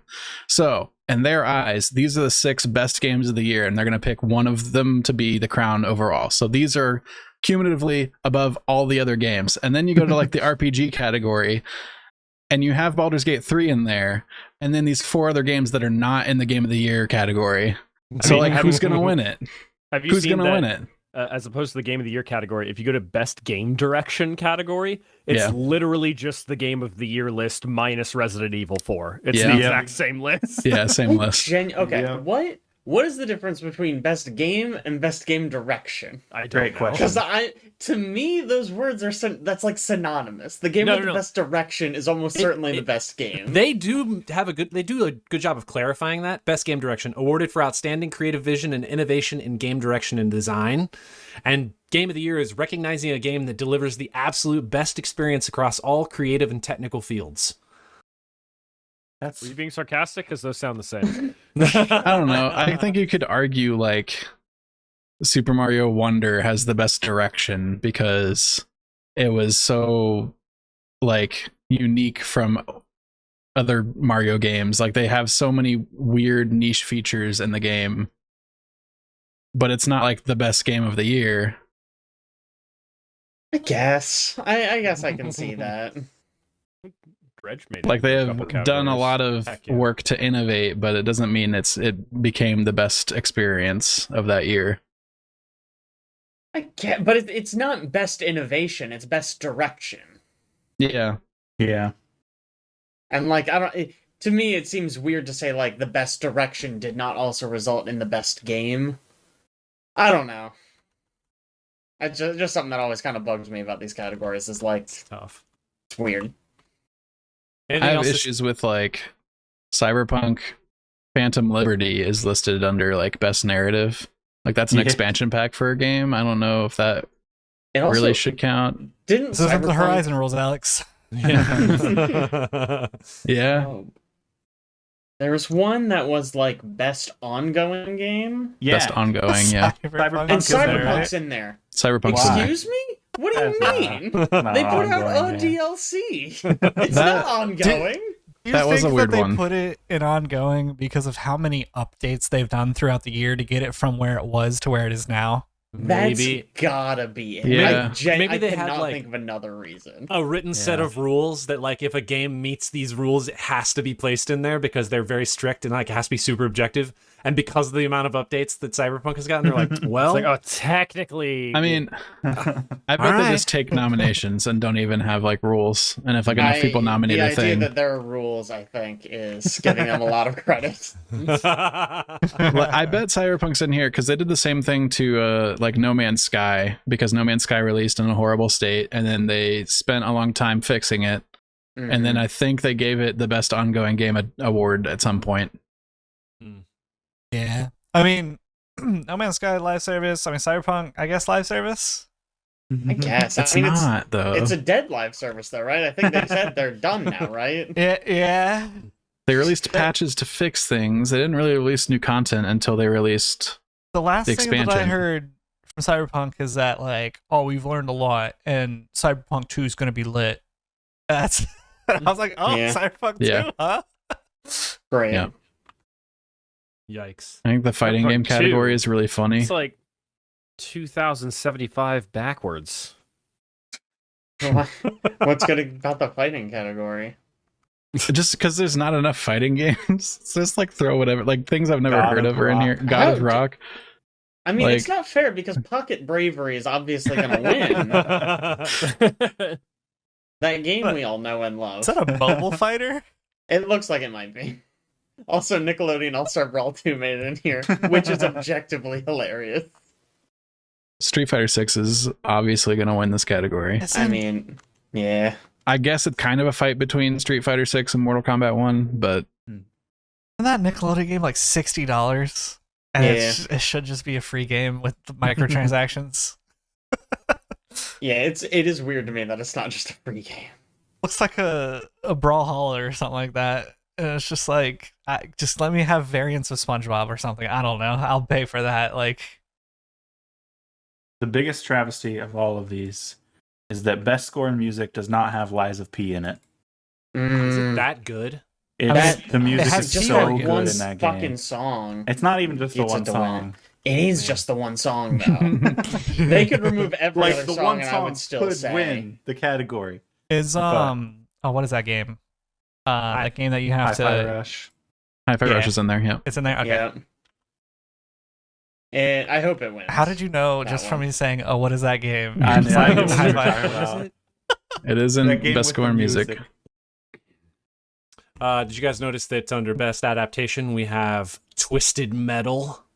Yeah. I Hey, think man, I didn't didn't it get watch like it. Maybe good it's reviews? It has a It 68% did, yeah. on Rotten Tomatoes. I don't. 68%. That's I a don't lot know, better than man. I expected it to have. Man, one short though of the funny number. What are we doing? Yeah. All right, Everybody everybody, else go watched- vote positively. Has anybody watched Twisted Metal? No. No, it looks so bad. It does Yeah.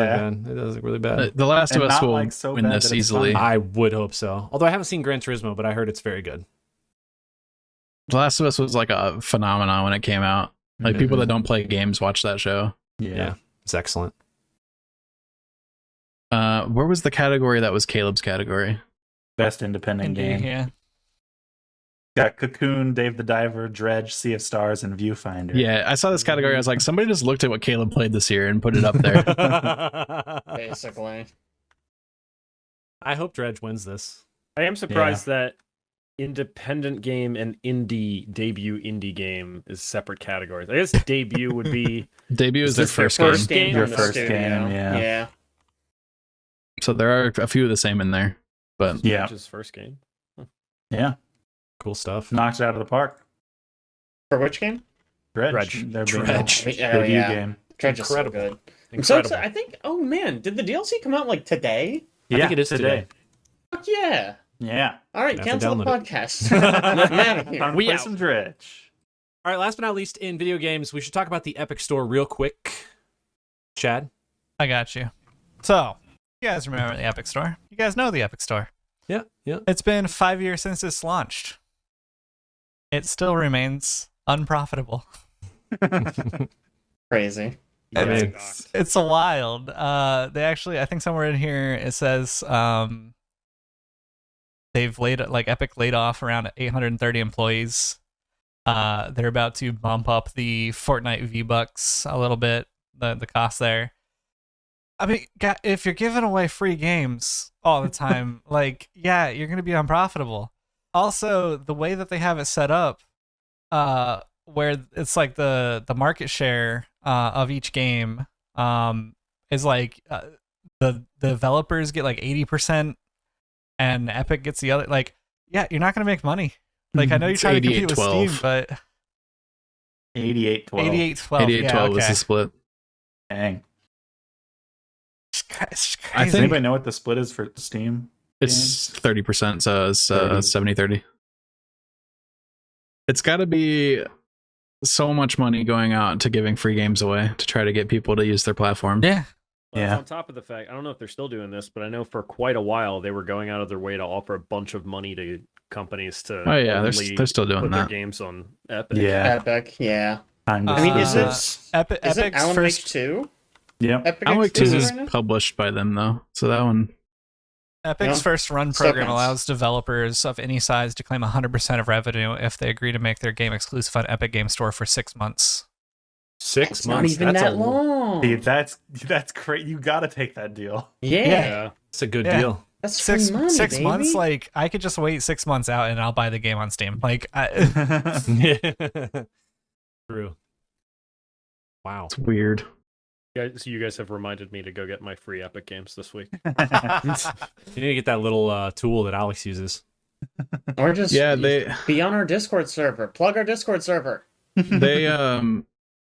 they've combated against the bots redeeming games enough that now I have to click a button whenever it happens. No. Wow. Disgusting. But I have That's So I have- terrible. I have a Discord server that's basically it just gives me notifications from my server because that was the easiest way to do that at the time. And so now I also have it like popping up notifications for Epic things. And it has my, like the bot has my account info and everything. So it sends me a link, which I click it and it literally opens like the shopping cart page with the order button. And I click the order button. That's two clicks, not one. Yeah, I click the link and I click the order button. And that's it. That's just too many clicks for me. It's not worth it. Yeah, honestly, I don't even want the free game anymore. Right. I wouldn't redeem a single other game forever. Just wouldn't do it. It's not worth it. But I don't have to like remember to go get them. It just sends it to me, which is nice. Well, it's especially funny given the fact that I think I've been getting free games off Epic for like multiple years now. Maybe one I've played. Yeah. Maybe played one of them free games. That's the We're thing, the problem. It's Man. what did I used to call? So I used to like just add everybody that I like ever come in contact with on Facebook, and I would call them Facebook emons, and just like I just catch them all. So this is Epic Games emons. Yeah. It's just you just gotta keep. I mean, them. they're free games. I mean, what if I want to play one of those someday? Maybe someday. It's not This is impossible. This is the trap of the Humble monthly bundle for me. Yeah. Yeah. I cannot even tell you the last time I redeemed a game from the Humble monthly bundle. My God, Humble What's wrong with you? monthly. You don't bundle. even redeem them? Yeah, right. They What's just wrong sit with you? in my account. I went through Humble at one point and redeemed enough to where I actually got to the Steam redeem limit in a day. That's the problem now. Because that I think about it sometimes, and then I'm like, yeah, there's like you can only redeem 50 things at a time before Steam limits you, Wow, the fact that you know that is and it's like incredible. And that just prevents you from even trying. That Yeah. prevents you from being like, why don't I do 50 today and then 50 tomorrow? And I'll because be caught up. we found that site that just has all of the Humble games that ever were in a bundle. So anytime there's a question of like, wait, do I already own this? So you just go type go it look. into that site That's real quick. Exactly what I do. That is And exactly then it's like, what I do. it's in like the February 2021 bundle. Let me go. Redeem them. I Let me understand. go grab Yeah. it. Yeah. So it takes Just you, and you can click on it. redeem It takes you at the right to start it. of You just the click a month. button. Yeah, right? Thank you, no. Jake. I don't Thank understand. you. Then they're in your Jake, that inventory. It's takes us been clicking years buttons. now, though. This of not is not my redeeming them. fault. This is a you problem. Man, Ooh, roguelike bundle. I canceled it at one point, and I had to call them, and I was like, I regret my decision. Can you please put me back on the OG? The Because it was original only like one. 10 days after I canceled, and he's like, oh yeah, we got you. Don't worry. Wow, they let you. Yep, they reinstated me. That's did funny. They like did they change the pricing structure or something? No, I Yeah. just At some Well- point they did, and everybody from before that got grandfathered in. Nice. Yeah, so you For the still same you basically price. still get all of the games. They basically changed it so you only got a portion of the games. Oh yes, that's true. That's true. Mhm. I don't remember when I started paying, but I get all the games now. I guess maybe they ran a changed deal it or something. again at some point. Yeah, Okay. I think Oh, they did they? Okay. I have See, not that's looked the at their thing. pricing in a long They're like, time. we've made a because I've been I'm in like, for so long. Yeah. I can't. I'm never leaving. Well, we have that video series that we do every month with the games, so you can't You know, stop. The last one of those is still on the front page of our website. It's from March 2019. Nice. We gotta start that back up. Man, it was Somebody too has hard to to edit keep it up is with, the problem. honestly. It was. I It's too hard. could barely keep up with it. It was like, okay, I'm going to play each game for 10 minutes, Yeah. and I'm going to talk about it with any I kind of know. confidence. 10 games in a month. That's tough. What That's if very tough. what if instead of doing all the games and talking about them collectively, each person plays one game? That is actually doable. That's actually a Yeah, that's reasonable doable. idea. I would do that. But yet again, we run back to the problem of Caleb does not want to edit the Humble Bundle Somebody Rumble else over can again. edit it now. So somebody else is going to have to do it. I still have all the assets. so If you much ever want to work, kick it man. back up, I'm ready to go. Okay, let us move on to... Look, we're back there. We're still back there. YBPL. WHYBPL. What have you been playing lately? We're going to start with group this time. That's not this time. All times. We're starting Every with group. time. Yes, We're going to every start time. with group this time, like every time. Like every time. Four of How us have unusual. been playing Lethal Company over the past few days. Man, I don't know who wants to start on this game. This is... First of all, can we just talk about the download size? Like How big is 800 this game? megs. Freaking forever. 800 megs? Yeah. Lifetime, honestly. A little over 800 megs. Honestly, you will never in your lifetime fill up. Never mind. Moving on. Lethal Company is a game that I found on TikTok. Saw a couple clips on it. Thought it was hilarious, so I wanted to try it. We realized that it was 4-player, so I roped Caleb and Alex and Aaron all into playing it. You're a space exploration astronaut person that gets hired by who knows who or what. The company. The company. The lethal company, probably. And you start out on a ship, and it tells you to look at the guide and then start looking at the terminal, and you punch in some stuff. You go to different planets, and it tells you like the hazards and dangers. You can kind of research on the terminal, like what aliens and stuff are there. And then you just go out into the wild or into the factories or into any of the places on the planets, and you collect things. Useless junk. Yeah. It's not just things. It is big bolt, garbage. A jar a of stop pickles. sign, a jar of pickles. Yeah. Really, really interesting stuff you pick up. You have a carry limit, and also your stamina takes longer to charge back, it seems, when you're carrying more. And then you bring it back to the ship, and you meet the quota. And you have to meet the quota before 3 days is up, or else you get launched out into space because you suck and they're going to hire new space people, astronauts, workers, employees, whoever you want to call them. The best parts of this game are the fact that there's proximity chat, and it's very aware of what direction the person's in. And there are various moments where aliens are big spiders or, something is coming after you. And then you hear somebody yelling, talking something, and then you just hear it go silent. It's because they had died. When we first downloaded this game, I thought it was going to be one of those games where you have to make your own fun. I was like, the core loop seems pretty lame. And I thought we were going to have to do fun things in the game to make it fun. That is not the case. It just gets so wild so fast. I think we have all come up with different roles that we can take on now. The very first time we played, it was just the four of us. We'd run into a factory, grab as much as we can and come out. It was poorly coordinated because nobody had a walkie-talkie. Only one person had a flashlight. And nobody really knew the basic mechanics. Now we have somebody on the ship who's like watching the radar to check for both scary things and for things we can pick up. There's like keys and codes, and it's got a pretty good core loop. It sounds boring. You can purchase upgrades from the company that help you explore better. Others good. Yeah. There's one that's a teleporter that randomly teleports you somewhere on the planet. The inverse teleporter. Yeah, and it drops all your items though before you go, so you can't take a walkie-talkie. And of course, the first time I try to use this I just say, "Hey, YOLO, I'm gonna go." So we push it, and then it starts loading up. It teleports me immediately in front of me. There's an alien. So then I run directly to my right, open a door, slam the door behind me, turn around. There's another alien right in front of me. So then I run forward, run to the right because that's the only hallway there. But that door is closed and it requires a code. I'm hoping that somebody's watching the monitor. There's nobody watching the monitor. Person. Oh my god, it's just great. Caleb finally sees me trapped in the corner with an alien, and he goes, "Gotta teleport Chad back because we had the teleporter that teleports you back to the ship."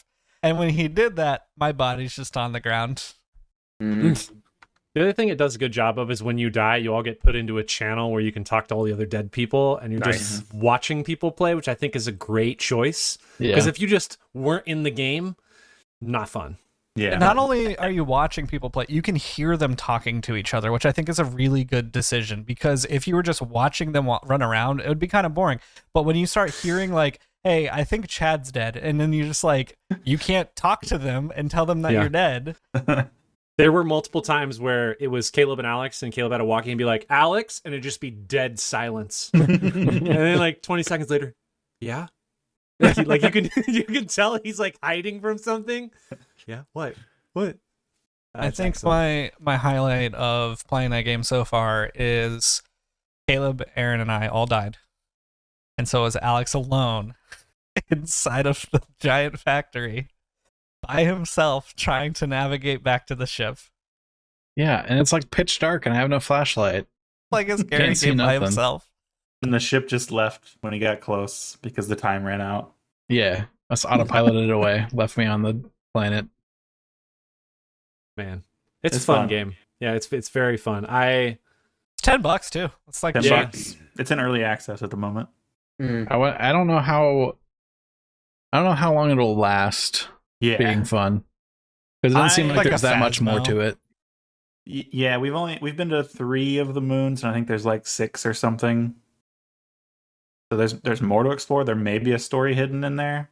Let me explore the other ones. Maybe. I mean, I it's also also in early feel like- access, so they might not have developed any of the story out, fleshed it out yet. Right. Yeah, I'm I guessing. also they're feel like we definitely at some haven't point. really gone too deep in any of the buildings that we've Mhm. gone into. So That's true. like maybe if we got better equipment, we go deeper and we find even crazier stuff going on down there. Yeah. If I mean, we we can survive, I mean, you get one shot by every I animal. know. Well, we've not picked up a gun yet, a stun Yeah. gun. We have not picked up a jetpack. We haven't used the extendo ladder, which there are guaranteed spots you can use that inside in the stairwells. Yeah. I don't know. It's a fun game, and for $10, whatever. I mean, it's Yeah. Mhm. A lot of fun it's- for $10. Yeah, it's good So you stuff. got a group for it. All right, Caleb, how about you? What have you been playing lately? I've been playing a game called Cobalt Core. It is a surprise roguelike deck builder. What? Uh-huh. I Did you know, kickstart it? No, I did play it in the last Steam Fest and really enjoyed it. So I picked it up when it came out. It's effectively Slay the Spire, but Hmm. you play as a spaceship in one-on-one combats with a different spaceship instead of against multiple enemies.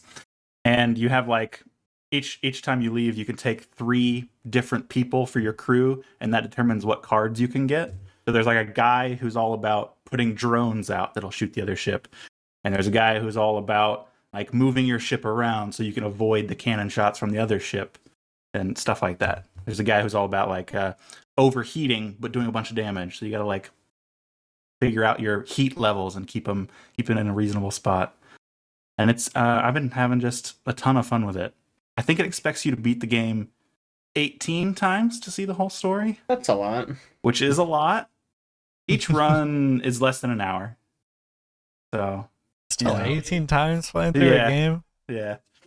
It's not terribly difficult. There's only like 3 regions and they're relatively short. So it's not too bad, but there are some higher difficulty levels that I'm getting to now that are making it very, very tough. But really, really satisfying combat. Recommend checking it out. Cool. Ben, how about you? I've been playing a bunch of a game called Kingdoms Reborn, which is so it's like a medieval city builder sort of like Banished if anybody's played that. But I would liken it to like if you took a city builder and tried to add some like civilization into it. So it's got you start off in this big randomly generated planet. You pick what part of the planet you want to start on, and there's other AI in the game, or it's multiplayer. So other players can build their own city somewhere on that world. So I've been playing it a bunch with Liz and a couple other friends of mine.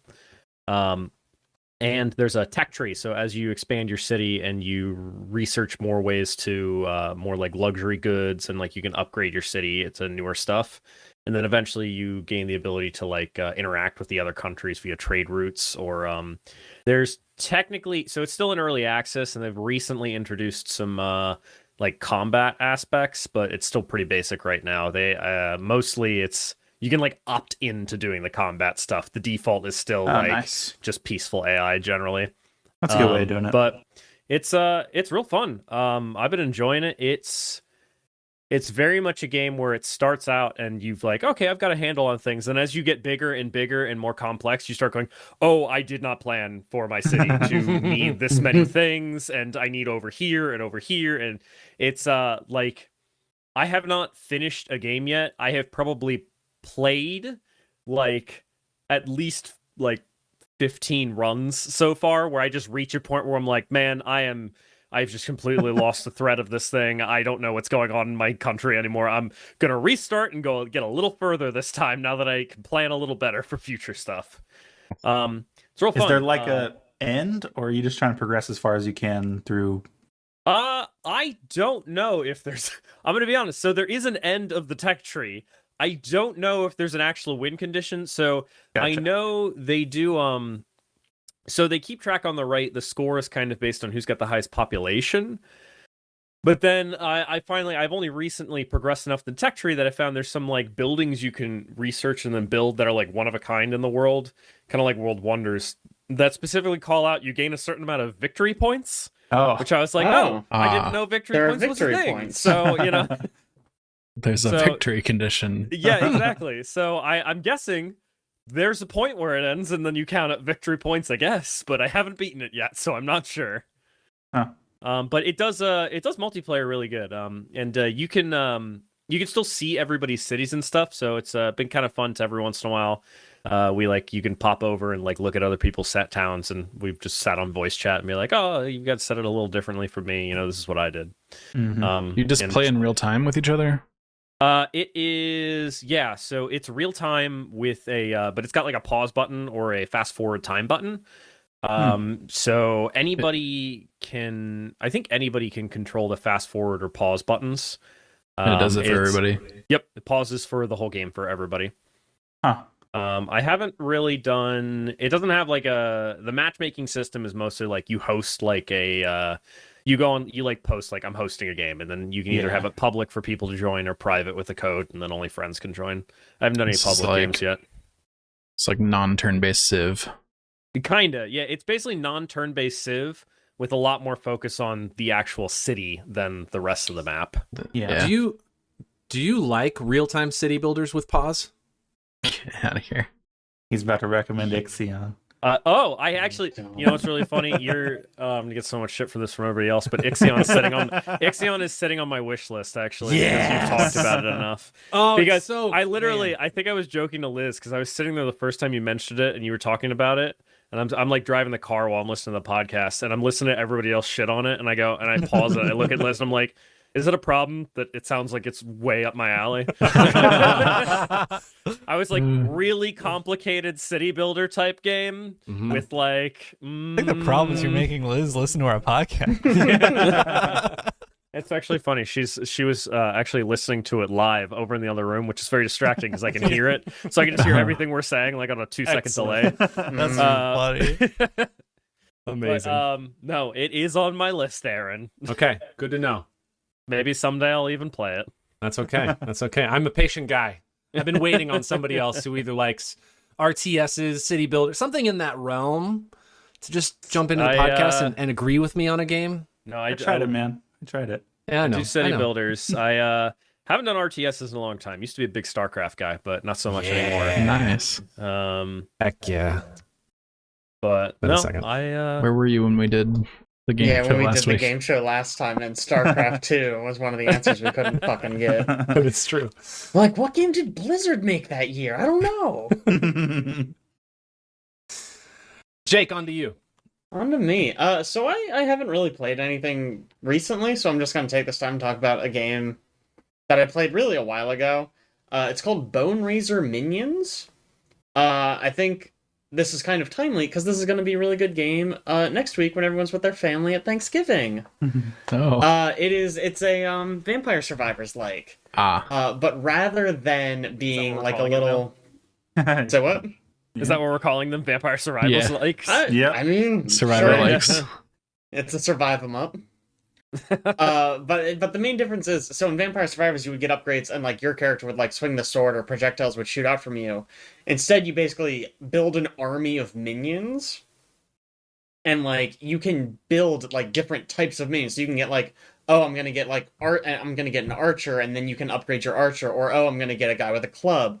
I'm gonna get a guy with a spear. I'm gonna get someone who shoots lightning. Someone who buffs all of my guys so they're faster. Someone who debuffs enemies so they take more damage.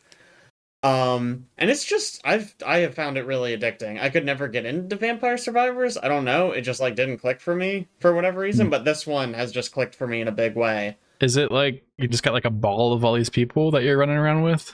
Yeah, you don't. They're AI controlled. They'll just do their thing, and you're basically It's almost like you're playing a bullet hell, where you're just dodging around the screen, trying not to get gooned, and they are just laying waste to stuff around you.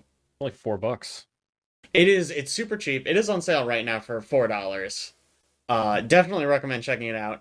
It also it's got a little more personality to it than Vampire Survivors. I thought Vampire Survivors was a little dry. All of the characters have a lot of character, like all the minions. There's a type of character, or type of minion rather, called a bone bro. And that's like a class of minion you can get. There's like demonic minions. The basic type of minion is just called a boner. Nice. So that's great. God. How do you not love that? Whenever you beat a boss, you get an achievement saying you pounded it. Great. Just excellent. Just top tier Okay. gameplay, really.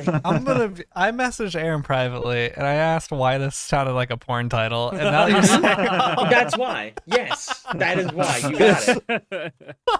You absolutely got it. It's really, really fun. I would really recommend checking it out. It's super cheap. And I know at Thanksgiving you're sitting around, you're bored, you I want that bone Steam raise. Deck. Yeah, it's time to bone raise. It's time to get them bones up, you know? Do that on that Steam Deck I'm about to buy. Yeah. Mhm, see? Yeah, I'm selling it pretty cheap, actually, Ben. So you just let me know. Yeah. Yeah. I don't know. I hear good things about the OLEDs. Yep. Yeah. Yep. Speaking of Steam Decks, I'll go next. Whenever I travel down to Florida, I always that is the time I use my Steam Deck on the plane while I'm there. I was looking for a Metroidvania because that is almost exclusively what I play on my Steam Deck, unless it's some indie title. And weirdly enough, we were just talking about this, but Humble Bundle, I was looking back through the list, and I was like, oh, Blasphemous, that's been on my list for so long. I'm going to play this game. Ooh. I freaking love this game. Do you? Nice. This It's is so Blasphemous freaking- 1, right? Blasphemous 1, yes. Okay, I had just never making played sure. it. But after reading a little bit about it and like the background, like the lore that they did the world building with, which is like Spanish Roman Catholicism kind of mixed in with some like weird like Spanish culture components. The game is so wild when it comes to its storytelling. It reminds me, like, it feels a little bit Elden Ring-esque. Like a Souls-like, And that just it's very complex. impenetrable. Yeah, very difficult to parse. Some things I understand, other things I'm like, I have no freaking clue what you are talking about right now, but it sounds so cool. Mm-hmm. I don't know. I love the world in this game. I think the gameplay mechanic loop is fun. There are some weird things I don't like about it, but it sounds like they fixed some of those in Blasphemous 2, primarily Let me like guess. Spikes are insta death. spikes, Big insta one. death, edge grabbing, big issue in yeah. original Blasphemous because it's like very finicky. But overall, freaking love this game. I pretty sure I'm at the end.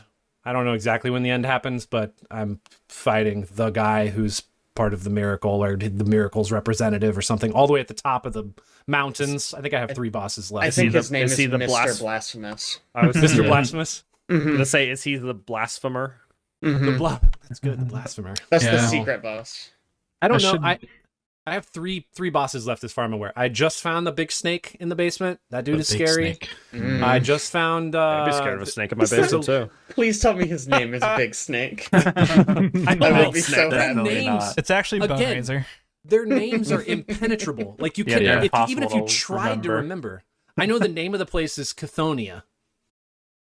That's about it. Custodia. Custodia. See, I don't even remember that one. But Big Snake, there's like you have all these like collections or a little why can I not think of the word I'm looking for? Collectibles. Collectibles, thank you, around the map, and you gather those and you go into like a sort of like a grave site with a bunch of bones. There's a girl, like a scythe lady down there that I'm fighting. She's pretty difficult, and then the final boss. But Her name is Scythe Lady. Yeah. it's probably Scythe Lady.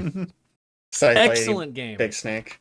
Why Let is me Master tell there second you. phase. She rides Big Snake. She rides Big Snake. Scythe Lady plus Big Snake. Good I luck. don't I know feel- if I you've feel looked like- Blasphemous up, but until November 21st, it is 75% off right now. Oh, Nice. Ooh, hello. Is the second one on sale? It is not. Dang. Okay. Aw. The I mean, first that one's- like just came out. It Yeah. did. The Yeah. first feel one's like- in the Humble Bundle, so Maybe I should just The play the monthly second bundle. one at this point because I You don't probably feel like should I'm if you're going not to. getting into the first one. I'm just Dude, not the going to go back to the first first one. one's I so think freaking cool. Yeah, I loved it. I It's had so too good. many issues with that game. The instant death stuff, terrible. Feels bad every time. It does I- feel bad every time. I Don't feel like there's hate so it. many screens where you have to wait for a cycle for something, and that's just not fun. Like there's so many times where I feel like I'm just like waiting for something to happen so that I can continue. Man, I don't ever have that experience. Are you just not a good gamer? Or Yeah, just, have you like- thought about getting good, maybe? Enemies that like require you to just wait for a long time for something. I don't know.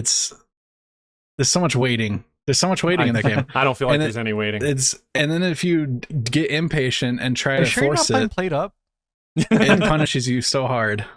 Wait, did I not have to be a programmer to get on this podcast? No. Like the rooms where there's like lava waterfalls, or like the things tip over where the lava comes down, and it's just like cycles of that happening, and you're just like, all right, time to wait here for another 4 seconds. There is only one spot in the entire game where the lava flows are, and there are no other mechanics like that delay your movement, except for like There's so many moving enemies that platforms have there are in like other games. long attack patterns that you're like, all right, I'm not gonna get hit because I'm over here, but I'm just like waiting for you to finish so that I can go and hit you again. You can parry them. There's so many things that you can press the parry button and it just doesn't work on what their attack is. What? Sure, you're I've just had not that. timing the parry. No. You can also get a relic that extends the parry duration, so you can hit pretty much any parry. No problem. Yeah, you can do that, but I'm saying like it doesn't like stun them. Like you'll block the damage, but it doesn't actually like Oh, sure. It give like you the slides counter. you across the floor. yeah, instead it of just stunning slides you them. back. So Yeah. that it's the same thing as just avoiding it. Dumb. good game, Alex. You're missing out. It should work on like the tutorial's like, yeah, you should parry, and then it'll put them in a stun state, and then you can do like a big damage thing. And it's like not that many enemies that actually works on. There is not an indicator between the difference of a like parry into stun and a parry just to like prevent taking damage. Like there's not like they're not flashing red before they hit with like the big attack that you can parry them on or something. I think you just have to learn the enemy types and their combat mechanics and figure out how to parry them that way. But anyway, great Too many game. collectibles that don't do anything. Most of the collectibles I don't think do anything.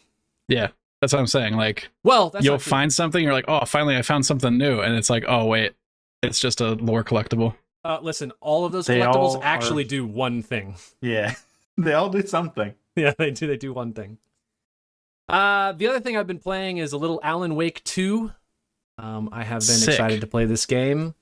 I It would love runs beautifully, actually. I have not really had any issues with it. I'm running on, I guess, I'm running with DLSS. I'm running ray tracing, kind of like middling tier, and I'm about 75 frames and it looks just fantastic. Alex, do not play this game. Why? It is so scary. Oh, They're I'm glad really? you I said wanna that, play it, so though. I They- never touch it. They have really leaned into the psychological horror. First of all, if you've played the first Alan Wake, it's very much like an atmosphere thing that they tried to really do with like the dark and the light. Jake, you played I did Alan in Wake, fact the play original, first one. recently. This Alan Wake is very much like they took everything they learned with Control and then inserted it into the Alan Wake storyline. And so all of the weird mechanics where you're like walking through a world and it's kind of like changing around you, all of that is in this game, just in a different way. It's not quite like Control where you can see the world kind of like reshaping itself, but you go around a corner and it's like, I was just here. And I'm yet again right in the exact same spot. The lighting in this game is Like PT. absolutely insane. The dark is so very dark, and the bright light to protect yourself is just, I mean, it is like a spotlight way in the distance for you to run towards, because their enemies are very difficult, very strong. They're like, some of them are sponges. They're so difficult to kill. Now, is that because Um, you're on the hardest difficulty, or I am actually not on the hardest difficulty. I read before I played this game that the hardest difficulty really just leans into running out of ammo. And I don't like playing ammo conservation games. I'd rather play something where I can kill enemies. Maybe have like scarce ammo, but I not. hear that you're just not a gamer. Got 'em. You literally can't do enough damage, even with headshots, to kill them with the amount of ammo that's available on the map. Now, That again, sounds like you gotta find something better than a headshot. I don't know. that's true. Skill issue. Well, you can shoot their, they did this in the original Alan Wake, but it kind of creates a mark when you shine the flashlight on them, like a weak spot, essentially. Okay, so really awesome things about this game. It is like part FMV. that's an awesome part of That's the the game. Yes, awesome part. That was actually. your first swing. Are you Yes. sure? It is the coolest FMV implementation in a game I have ever seen. It is wild. Not what you would think, not how you would expect it. Fair market value? No. That here. I don't know how I can't even explain it without ruining anything in the story, but it's just kind of a really cool way of implementing it, and I think other games should take from this and learn how to implement FMV in that specific way, because it feels really, really tied to the story instead of just being like out of place. They're using the actual actors dressed in the way that they are in the game and portraying them FMV, and it's really neat. And when they choose to do it, it's like at really precise times, and I think it's very well executed. This game you play as two protagonists instead of one, like in the original Alan Wake. You play as an FBI agent and you play as Alan Wake. One of them is in like the real world and one of them is in the dark place. But the core mechanics are basically the same. The one thing I'll say about this game that's kind of weird is they constantly take you back to what they call the mind place. Do you remember that mechanic from Alan Wake 1, Jake? It is not in Alan Wake 1. I thought there was a mechanic with a board. Oh, no, maybe it's like save points in Alan Wake 1. Is there not a board? I don't think there's a board at all in Alan Wake 1. Not that you can interact with. It's been like so long. It's been 10 years since I played that game, so maybe I'm just misremembering. But this one is like your pause menu, essentially, and you go into a room, and there's all of the cases on the wall, and you're like gathering clues and placing them on the wall with little pieces of yarn, and then you're doing profiling for the people that you're interviewing. You also have like all of your upgrades are in that space and other things you can interact with in kind of like this mind space. It's while you're in game, you pause and you go into your head space and you're like, oh, let me think through how the clues work. The weird part about it is half the clues are required to progress the story. You have to go into the mind space, you have to go up to the wall, and you have to physically place clues from your deck of cards, essentially, onto the wall before the story will actually progress. Otherwise, you're just mindlessly walking around. Oh. There's no like objective. Is it like objective. very obvious when you get a clue? It's pretty obvious, but if it's not, eventually the character will be like, man, I should really go back to the mind place so I can look at the case board. It's I don't know, not like Atreus though, where he does that like the second you get a clue. No, it's not quite like that. Okay, it's not quite good. like that. Good. That is we should try the lever over there. Yeah, it's like Atreus. We just got here. I didn't even see the lever. Around the corner from us. What are you talking about? That's in the real world. In the dark place, it's actually way more unique because the whole story revolves around kind of what the first one does, which is Alan Wake writing a story. That's the narrative part of the dark place. He's kind of like holding the darkness at bay. And in this version, again, like I said, they took the control aspects and brought it in. What you're doing is you're actively writing the story as you're in it. So you can go back to the mind place and go look at your storyboard and then change components, and the world will just change around you based on new clues you've discovered. And it's so cool. The transitions are very well done. It feels super creepy and also like, I don't know, it's just a wild place. I really like this game so far. I think I've played through 6 chapters. I'm about, 8 hours in. I think the whole game takes about 18 to beat. Yeah, but it's scary. Alex, do not play this game. I might. Don't play this game, Alex. Don't mess with me. I don't know. Maybe I don't know if you're far enough for this to have mattered. But did you check out the Altered World Events DLC for Control?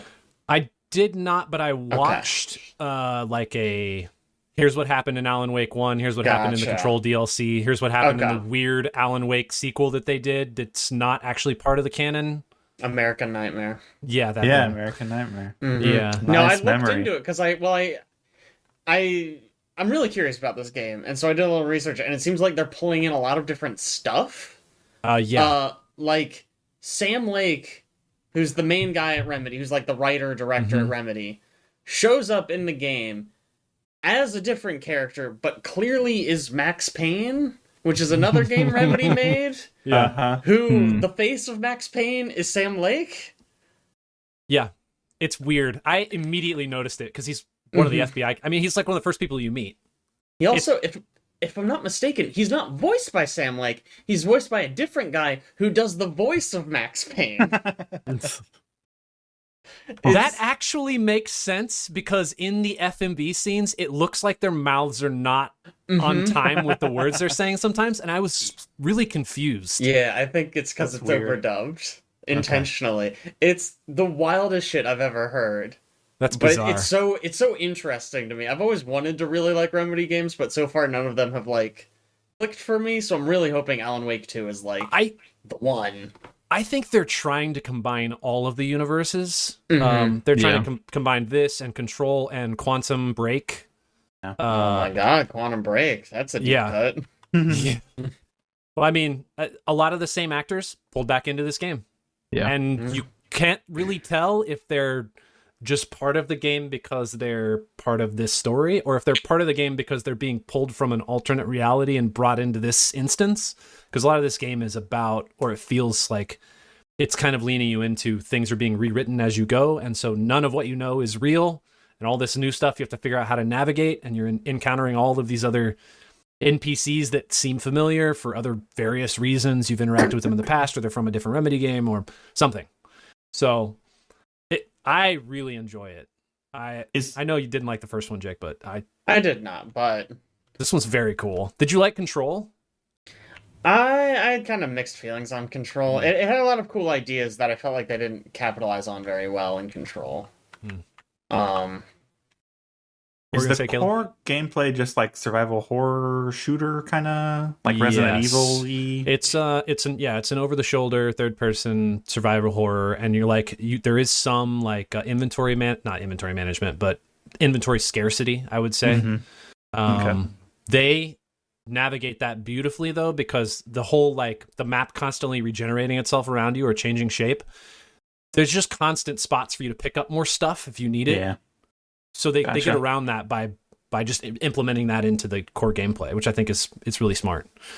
But yeah, have you played the first one? No, I watched Jake play through it. Most of it. How is the core gameplay very similar to Alan Wake 1? It's been so long, I don't know. That's what I was afraid you were gonna say. It feels a lot like the recent Resident Evil games that I've played. That's what the core gameplay feels like. Like RE7. That's what I feel like I'm playing. Okay. So, I don't know. Big fan. Excellent game. It will Glad probably to hear be it on my runs game well. of the year list. I think it's that good. That good. Man. Yeah, So I do. Ain't gonna make me go play it before Yeah. I was gonna say It's if nominated. If it's on the game of the year list, everybody has to play it, right? No, not necessarily, but it's encouraged. Have to. Okay, I was gonna say 'cause you encouraged. just told Alex not to play it.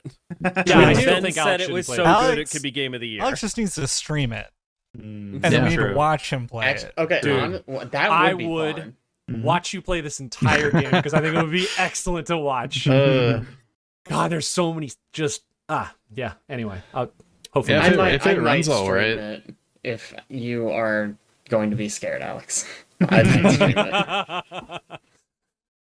It's so scary. There we go. That's how you can play it through Jake. Yeah, live vicariously. It's funny because I avoid games by listening to whatever games you guys tell Alex not to play because I'm also terrified of scary games. Yeah, guys, stop making fun of me.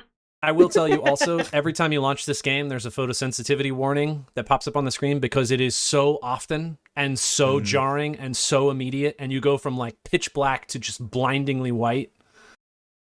Heck yeah. It's a lot. But it's excellent game.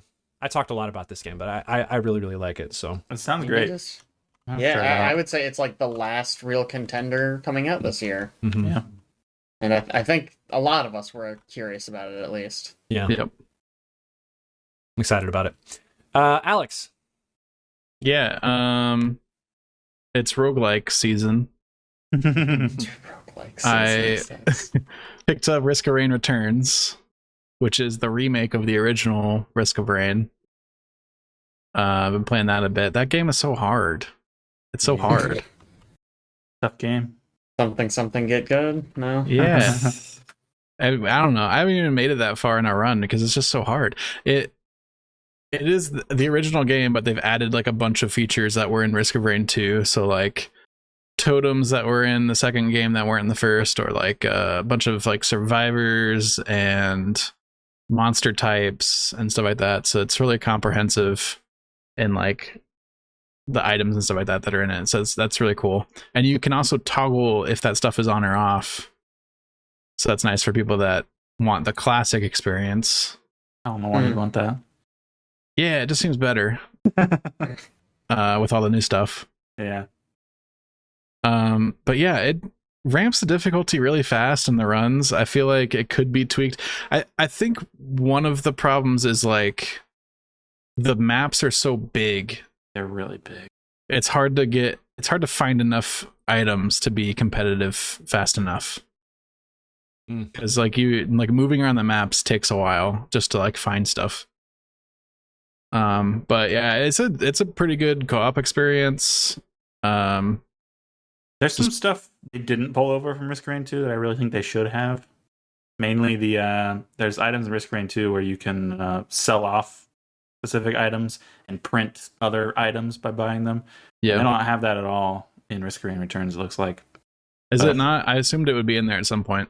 We haven't run across a single one of either, and they're all over the place in Risk of Rain 2. It's almost like a run saver. You got a whole bunch of terrible items, but you have a way to still make it a useful run. You like recycle bad items into a good item. Yeah, I wish they had carried that over. Maybe they haven't. We just haven't seen one yet, but I would be surprised if that were the case. I mean, we haven't played it a ton. Nah, I mean, 2 runs. It's hard to get positioning on people because like you have to. So if you're shooting a direction, you can't really dodge that effectively if you're also shooting, so you have to like stop attacking to run away, kind of. There's some of the like the huntress, you can like run and shoot at the same time, like that's her special ability. But most of the people, you have to like stop, make sure you turn your person, shoot back towards the group of enemies. They start to get too close, you got to run away again, stop, turn, shoot. And that can be hard to balance, I think. They said that they are releasing an update soon that's going to give independent horizontal aim, I think. I feel like it'll feel so much better to play after that's in there. For sure. So you can just make sure you're in, because there's a lot of times too where I feel like I've stopped and tried to turn, but like the inputs didn't take. Yep, for sure. Yeah. I ran into that a lot as the main guy. I forget what it's called, but yeah, just like the soldier dude. Yeah. I don't know. I want to unlock some of the weirder people in that, like the cook, the chef. Yeah. See what he's about. I would say if you're a fan, if you really like the first Risk of Rain, this is just a better version of that. If you're trying to decide between this or Risk of Rain 2, I'd play Risk of Rain 2. Yeah, probably Risk of Rain 2. Is Risk of Rain 2 a different perspective though? Yeah, it is. That's the first person one, right? It's 3D, but it is. Yeah, this is like a 2D platformer. Yeah, Isn't it technically third person? I think it's third person. Yeah, it's a third person shooter. But it's it's not scrolly. I think it just feels a lot better, and they have some of those quality of life things like the printers and the recyclers. I don't know, like traversal just seems better in that game. Yeah. Yep. Do you usually play these games co-op or single player? Co-op, Usually co-op. Usually co-op. Yeah. Is the single player experience worth playing, or is it really a multiplayer? Depends who you ask. I've played a bit of this new one by myself, and it was okay. Well, that is a ringing endorsement. Wow, hang on, let me install it now. I've also just not had a ton of success with this one so far, so I don't know if I could say that. Risk of Rain 2, I could play by myself, and it's a lot of fun. Okay. I personally have fun with those games if I'm in a party. Also, just like play with us though. Yeah, it is a lot more fun to play. I feel like I picked them up too late though. Like you guys already played, mastered them, and gave up on them, and then I picked it up, and it was like, wow. If you want to play Risk of Rain 2 sometime, hey, let's play Risk of Rain 2, they would just be like, sure, yeah. Maybe. All right. Isn't that what happened with Remnant? And how you guys play that all the time? I suppose. I guess that's fair. Let's say, hey, Jake, you do have another person who hasn't played it here. It's true. Yeah. Okay. All right. Also, Secret of the Storm will be coming out at some point for Risk of Rain 2. We'll probably all be back into it again. Love Secret of the Storm. God. The Mysterious new DLC. Storm's been bugging me. I'm like, what's up with that guy? You've been wondering about that storm, huh? I don't think any of the environments have rain in that game. But there is risk. In Risk that of Rain seems 2? pretty risky. Yeah. Surely they have rain. I don't think there's any raining in either game. I'm pretty sure there's raining. There's definitely raining in the first game. Is there? I don't think there's any rain. Yeah, there's raining. Yeah, I'm pretty sure there's rain. Anyway, on the roguelike train, RoboQuest hit 1.0, so a couple of us have been playing a bunch of RoboQuest. They have done could have been a group. Yeah, I guess it could have been as 3 of us. That meets the requirement. Other Um, rules. the group rules are at least 3 of us play it. Yeah. Apparently. Yeah, the rules just came out today. Just now. We make You them heard up it as here we go. first. RoboQuest is a fast-paced first-person shooter roguelike that's max of 2 players. And it's kind of like a movement shooter almost. Like it's very like jumping around these arenas lightning fast, dashing, or grinding on rails, sliding, double jumping everywhere. A bit of a bullet hell at times. Yeah. So it feels extremely fun to play, and they have now completed like all the chapters and like features for the roguelike progression stuff. So it's actually like it's a really compelling package now, I think. There's all sorts of secrets to find and like upgrades that we're purchasing after runs, and the gunplay just feels really good. I still have a couple of classes to unlock. The classes all have unique abilities and melees. I don't think I that picked are- up a single gun where I'm just like, I don't like this gun. Like Right? every gun, like I'll pick up a gun and I'll shoot it. I'm like, I don't know if I'm gonna like this gun, and I start using it. I'm like, this gun's great. Like, fine. There's been a surprising number of times where I've like tested a gun and be like, I don't know about this, and then I use it in combat and I'm like, this is a lot of fun. So I highly recommend that game. I did not know you guys have been playing it lately. I would have Yeah. probably jumped in and played some. You can. Game's really cool. We're not done. We're not No. done. Yeah, we're not It's done with that game. unfortunately, Not allowed. unfortunately only 2 players, so it's like Chad and I will be playing, and then Caleb will get on, and it's like, Which is the Yeah, opposite of what can't play happened. with you. Don't worry about it. Or yeah, like Caleb and I have been in a run before, and then Chad gets on, and it's like, can't even. Yeah. But yeah, if there's 4 of us there, we could have 2 separate runs going. At that point, we just play Lethal Company, probably. Sure. Is the problem there. But I think I want to play more of this.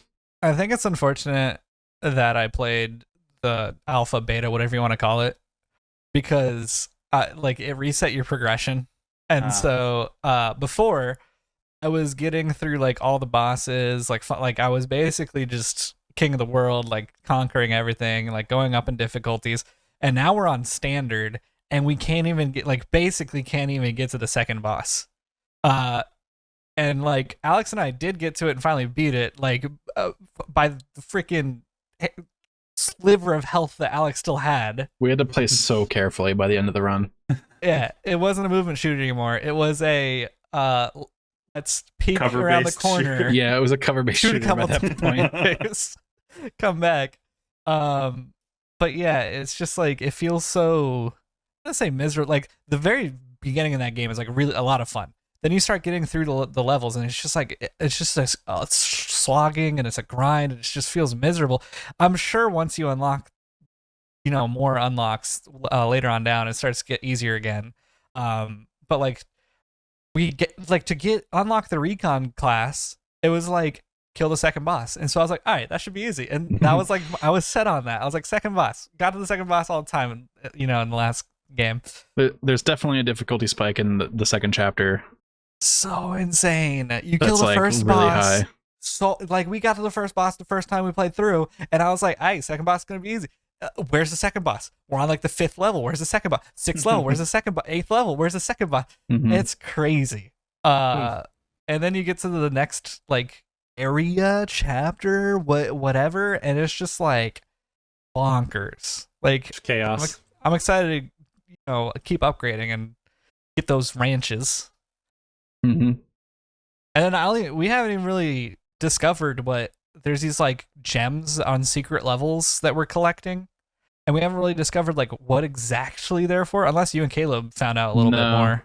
It tutorializes a little bit. It just says that each one that you enable spawns more elite enemies throughout the run, but then it's going to give you some sort of benefit in the final level. Yeah, final If you have level. it We on. haven't got there yet. Don't know what that means.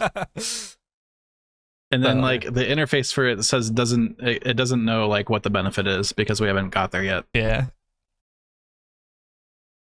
Cool. Which those secret levels were actually really cool. Like for instance, one of them was just parkour, and you had these orange balls that you grabbed, and you just ran super fast through the level. And Alex and I did it probably 10 times because we got there with 1 second to spare at like the door. At first, we were opening the door and we're like, yeah, we're done. But nope, you're not done. You actually have to defuse a bomb. And so that takes time. So you have to get there with like 8 seconds to spare, or else you're done. And if one of us isn't at the door, we can't open the door. So we had to keep doing that because like either I would fail or Alex would fail, and then we're just both be like, oh no. Hate to see it. Caleb and I did it first try. Yeah. Wow. Only because Alex Built said we got to go defuse the bomb, because I would not have known and I would have died or lost. It was trial and error because like there was a couple times that Chad and I made it into the room and I was like, what? It's the timer's still going. What? Yeah.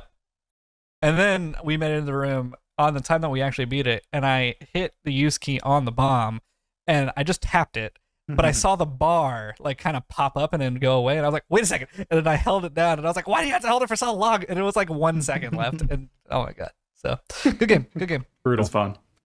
Last but not It least, Chad. Oh, it was go ahead, released sorry. 2023, so it could be Oh. the game of the year list. And now I will talk about my games.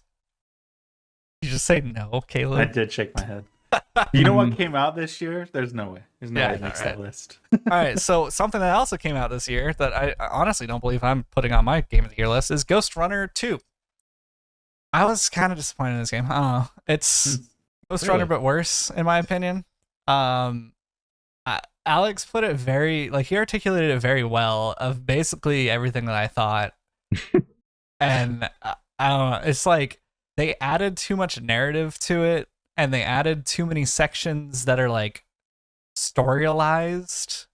Do you remember what you said? Yeah, so like the first game is like it flows together very nicely. It's like level after level after level. This game, they wanted to do this weird like home base thing. So like every time you get to the end of like a section, it pulls you back to the home base, and then you have to like walk around this little home base area and talk to different characters and get story beats and like upgrade gear.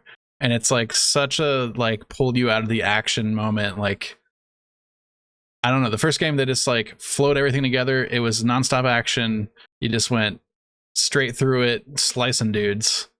And it feels like they're stopping you every 2 seconds in this game to like right. And like the story in the first one was like, as you're going through, you know, you're a freaking Ghost Runner. You're Jack, right? So you're just like, without even batting an eye, skipping a beat, you're just replying while you're jumping off walls, slicing dudes, just talking to whoever's talking to you. And that's how the story was told to you. And I was like, all right, cool. Yeah, this is Ghost Runner. Like, I'm just freaking speedrunning this thing. And then Ghost Runner 2, the point at which I really was like, I don't know if I can play the rest of this game. I think I've gotten 80-90% of the way through. There's a section of the game where you get to a tower, and this is spoilers, but I have to say this to where I can like actually get this off my chest. You get to a tower, and it's like the road's blocked, and so there's three or four different locations that you have to go to, and I was so lost trying to get to each location, and I was like, this is not how Ghost Runner was at all. Like it was, the Ghost Runner is really linear. It was very like, I jump off of this wall, I am facing towards the pole sticking out, I'm going to grab onto that, launch myself at a jump pad, I'm going to grapple to that wall, I'm going to run along it, and guess what, another pole sticking out of the wall, I'm going to do that, there's a hole in the wall I'm about to go through, I know that because it's partially broken and it's orange, so let me smack that, slide down this thing, and now I'm like at a boss, and I'm going around a room in a circle while killing the boss. This game, I haven't felt any portion where I'm like, yeah, this is flowing very nicely, and like I could picture myself going back through to try to speedrun it, like, because I did with Ghost Runners. I actually tried to perfect some of the levels and actually go through them, and the non-linear sections of the first game were just combat arenas, right? So like you can choose how to approach, like who to kill first in what order, that sort of thing. But mostly it was a linear game. This one, I've already hit a section. I'm not that far in, and I've already hit a section like you're talking about, where it's like a big kind of open area that has a bunch of different directions that you could travel, that you kind of have to figure out which one you have to take first to like activate a lever or like flip a switch or something that opens up another section, or like turns off a trap. and it's kind of confusing on where you need to go. It's kind of like they added puzzles that, because I feel like there were puzzles in the first one, but they added puzzles that were not to the benefit of the speedrunning aspect. Yeah, to the detriment of I couldn't think of the word. The detriment of to the not flow. to the benefit. To the to the flow of like Ghost Runners. They're like progression stopping. Like they're required for progression rather than being like bonus. Right. You take like Neon White for instance, which was a major game that I was like trying to speedrun, and you have the start of the level, there's the middle where you figure out like different ways to go about it, and then there's you get to the end and you're like, okay, I could do better though, and then you go back and you actually find in the puzzle that like, okay, if I hit this card this way, I'll get this card and be able to do this double jump at this location to where I can actually get better like you figure out that puzzle, but it's always flowing nicely to the end. This is just like I'm now standing still looking in a circle. That's not Ghost Runner to me. Ghost Runner is I am running full speed through a level. I will figure out where to go. I will die maybe, but then I'll be like, oh, I should have gone to the left instead. So yeah, I'll probably try to pick it up and finish it, but I mean, I don't know. I wasn't impressed. The critics gave it like 10s, and I was like, eh. I also tried to start this at the 24-hour stream and Chad's reality portion. And while I was on stream, people like I had people chatting with me, and so like I didn't want to sit there and read the dialogue, like have them talk. I was like, I just want to get to the action. Like I want to. So I like skipped a lot of the beginning dialogue because I was like, this isn't what I'm used to. And another thing that I noticed was, it seems like they do have that like Ghost Runner like very linear, fast-paced levels, but they're in simulation mode, which is kind of like pseudo infinite levels. Essentially, you have this like grid laid out in front of you, where you can select which node to go to, and once you click the node, it gives you like 2 more paths to go to, and you have to play the level. It's either parkour or an arena. And you get like health, or you basically have a health pool through the whole thing. And it's like the first stage is like you have to get through 7 levels of each whatever node you pick to go through the path. And then you get like card upgrades, and then you can get to the second stage, which once again you still have the same health pool. Now you have to go through like 7 more levels, which I haven't gotten to past the second stage yet, but it seems like those maps are better designed. So I think they kind of put their time and energy towards those, and then their time and energy towards narration, and it's just like I don't know. Not quite what it should have been. Yeah. Doesn't feel like the sequel you were looking for. It feels like they try to do too many new things instead of just innovating on what they'd already done. Yeah, because I was That's just like, let's just do Ghost Runner but better, and it wasn't Ghost Runner but better. Different. Ghost Runner but worse. I'm All so right, sorry. so- Must have been hard for you, Chad. It's difficult. So Modern Warfare 3, I Which one? like 2 podcasts ago said that I was probably going to buy this, and Giggle from They Jake. still selling that game? I bought it. I played through the campaign. On realism? I mean, they didn't have realism. It was veteran. It's not Activision, Infinity Ward, Blizzard. That's true. I don't. Yeah, it's that's right. Okay. Treyarch, Yeah. Sledgehammer. Yeah. Some. I don't know. I Just think it's let me name all of the Sledgehammer these companies. days. Yeah. So many names. One of them will be right. Yeah. So The CD Project Red on the GameCube? Yeah. Yeah. In 2010. The campaign was very short. It was pretty. I had fun with it, but I can understand why people were upset with it.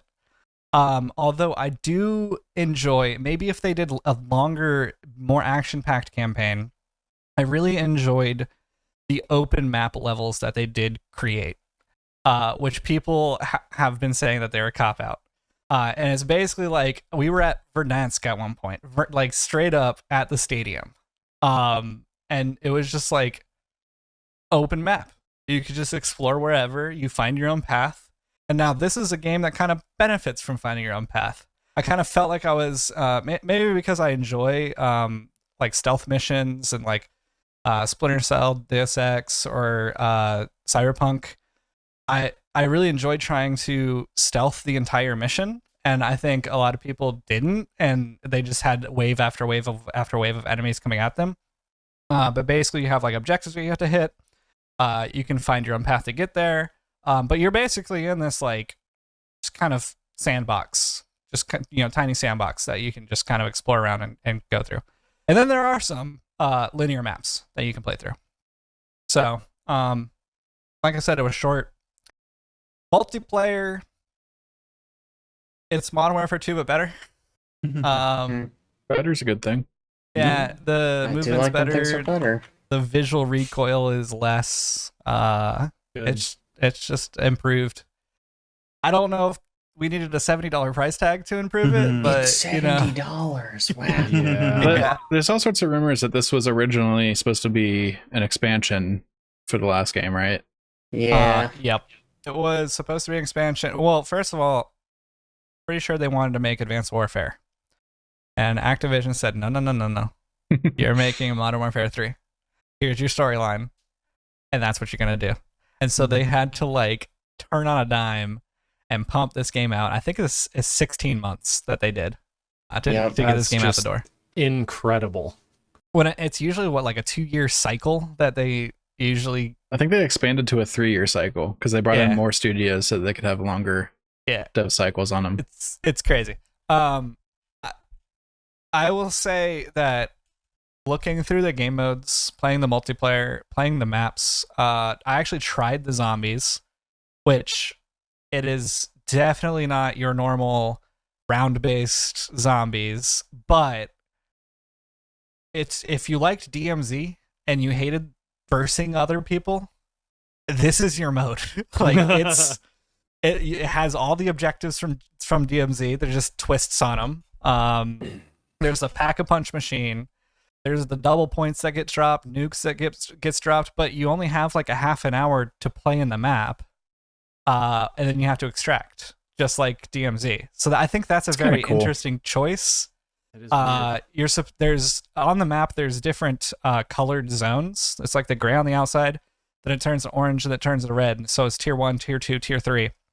Once you get to tier 3, I've run in there 1 or 2 times, and I have dumped mags into enemies, and they are not dying. So definitely need some like upgrades, perks. Get some pack-a-punch guns. I don't know, maybe 3 or 4 times. So that's cool. It's really cool to use it as a gun leveler or just leveler in general, because all your guns get experience for killing zombies, and you also level up for killing zombies. So if you really don't want to be in the multiplayer before you've unlocked the quote-unquote meta guns, then you can just sit in zombies, which is honestly really nice. I've done that a couple times where I've like not really wanted to play a competitive game. I've just launched Modern War Z. It's what we calling it. Mm-hmm. I got startled the other night because I didn't realize that there was proxy chat like DMZ. And somebody was like, "Hey, I'll get on the helicopter." I was like, "What is happening?" So yeah, like I said, I think the zombies is good. It's not the best zombies that's ever been out, but it's pretty decent overall. What's the best zombies? The best zombies is Black Ops 2. Black Ops Heck 2. Yeah, it is. Yeah. Black Ops 2, best zombies. I'm not really sure why there's a narrative other than the fact that this is, like we said, DLC on why this is the worst Call of Duty that's ever been created. Because Vanguard exists. So I think if this was like not Warzone 2 but better, people would have a better they would accept this more. It really is. If this came out and Modern Warfare 2 didn't exist, I think this would be one of the greatest Call of Duties out right now. I think they would overlook the faults of Vanguard, overlook the faults of Cold War. We would have a really good Call of Duty. But because of the fact that this is literally what we were asking for in Modern Warfare 2, and they're releasing it for $70, and it just looks like greed. And like, I get it. I get why people are giving this a bad review. Yeah. I wonder how people are going to review Warzone. What is this going to be 3.0? But it's still just going to be Warzone. Whenever that releases in December. December 5th, right? Yeah. So interested to see all the changes there. Moving on to the last game, so we can. What has it been, like 3 hours? Close up this podcast. 240. People will be interested in hearing this. Played Invincibles Presents Adam Eve, which is Visual a novel? visual novel. Oh, wow. Let's see. Now, Who are you becoming? You spent 230 some hours in Baldur's Gate, and now you're playing a visual novel. well, listen. First of all, it's Invincibles, so obviously I had to check out and see what the crap's going on here. Secondly, Yeah, it's Adam Eve, which, like, if you watch the special, like, she's for cool. It's weird. When I first read this, I was like, "That's just the show, yeah." That's what I thought too. didn't- I was like, why does he have it in the "What have you been playing lately"? Because No, it's and even actually- like worded the same way. Yeah, it's so funny. So the reason I played this is because I noticed it's free in Prime Gaming right now. So you grab it and you can. We already talked about Epic Games. You can redeem it into Epic Games for free. So less profits for them. And then it's a really cool, interesting game. I literally feel like I'm just reading a comic. The way that they have it kind of laid out is just like comic panels. The combat is worse turn-based Baldur's Gate. There's like a skill tree that you can level up, and it's really interesting. There's different like sections of the map you can choose to go to when it pulls it out. It's like, all right, where are we going next? But yeah, I think it's I'll bring you the review once I finish it. But I think it's pretty fun so far. Okay. I mean, if it's anything Nice. like the show, it's probably going to be a freaking solid game. Yeah. Gosh, Yeah. show's so good. Yeah, sure, so good. It's excellent good. Anyway, I think that's all so we good. have. We have wrapped up on what you've been playing lately. You're right. We are approaching 3 hours. Look at us go. I'm I think proud. like 40 Granted, minutes of it was Yeah, it the won't game took like 45. It doesn't- But, So you know. last time we did this, I basically took that out and made its own video of it, and then the Mhm. podcast is only like an hour or it's just a little over 2 hours, like 2 Wow, hours and 5 so minutes. we need to keep going, is what you're saying. Yeah. Anybody else have any more content? Yeah, I could probably think of something. Let me think about it. It's all right. Hey, Aaron, tell me more about Ixion. That's all I could the talk time about the we have. Roadhog rework. Oh my Oh, gosh. Okay. God, why are you guys Never like mind. this? Let's do the Ixion. We thing. gotta go Yeah. before I start talking about Ixion or the hog. No, we gotta do it. All right, see you guys. Talk to you soon. Bye. Bye. Bye.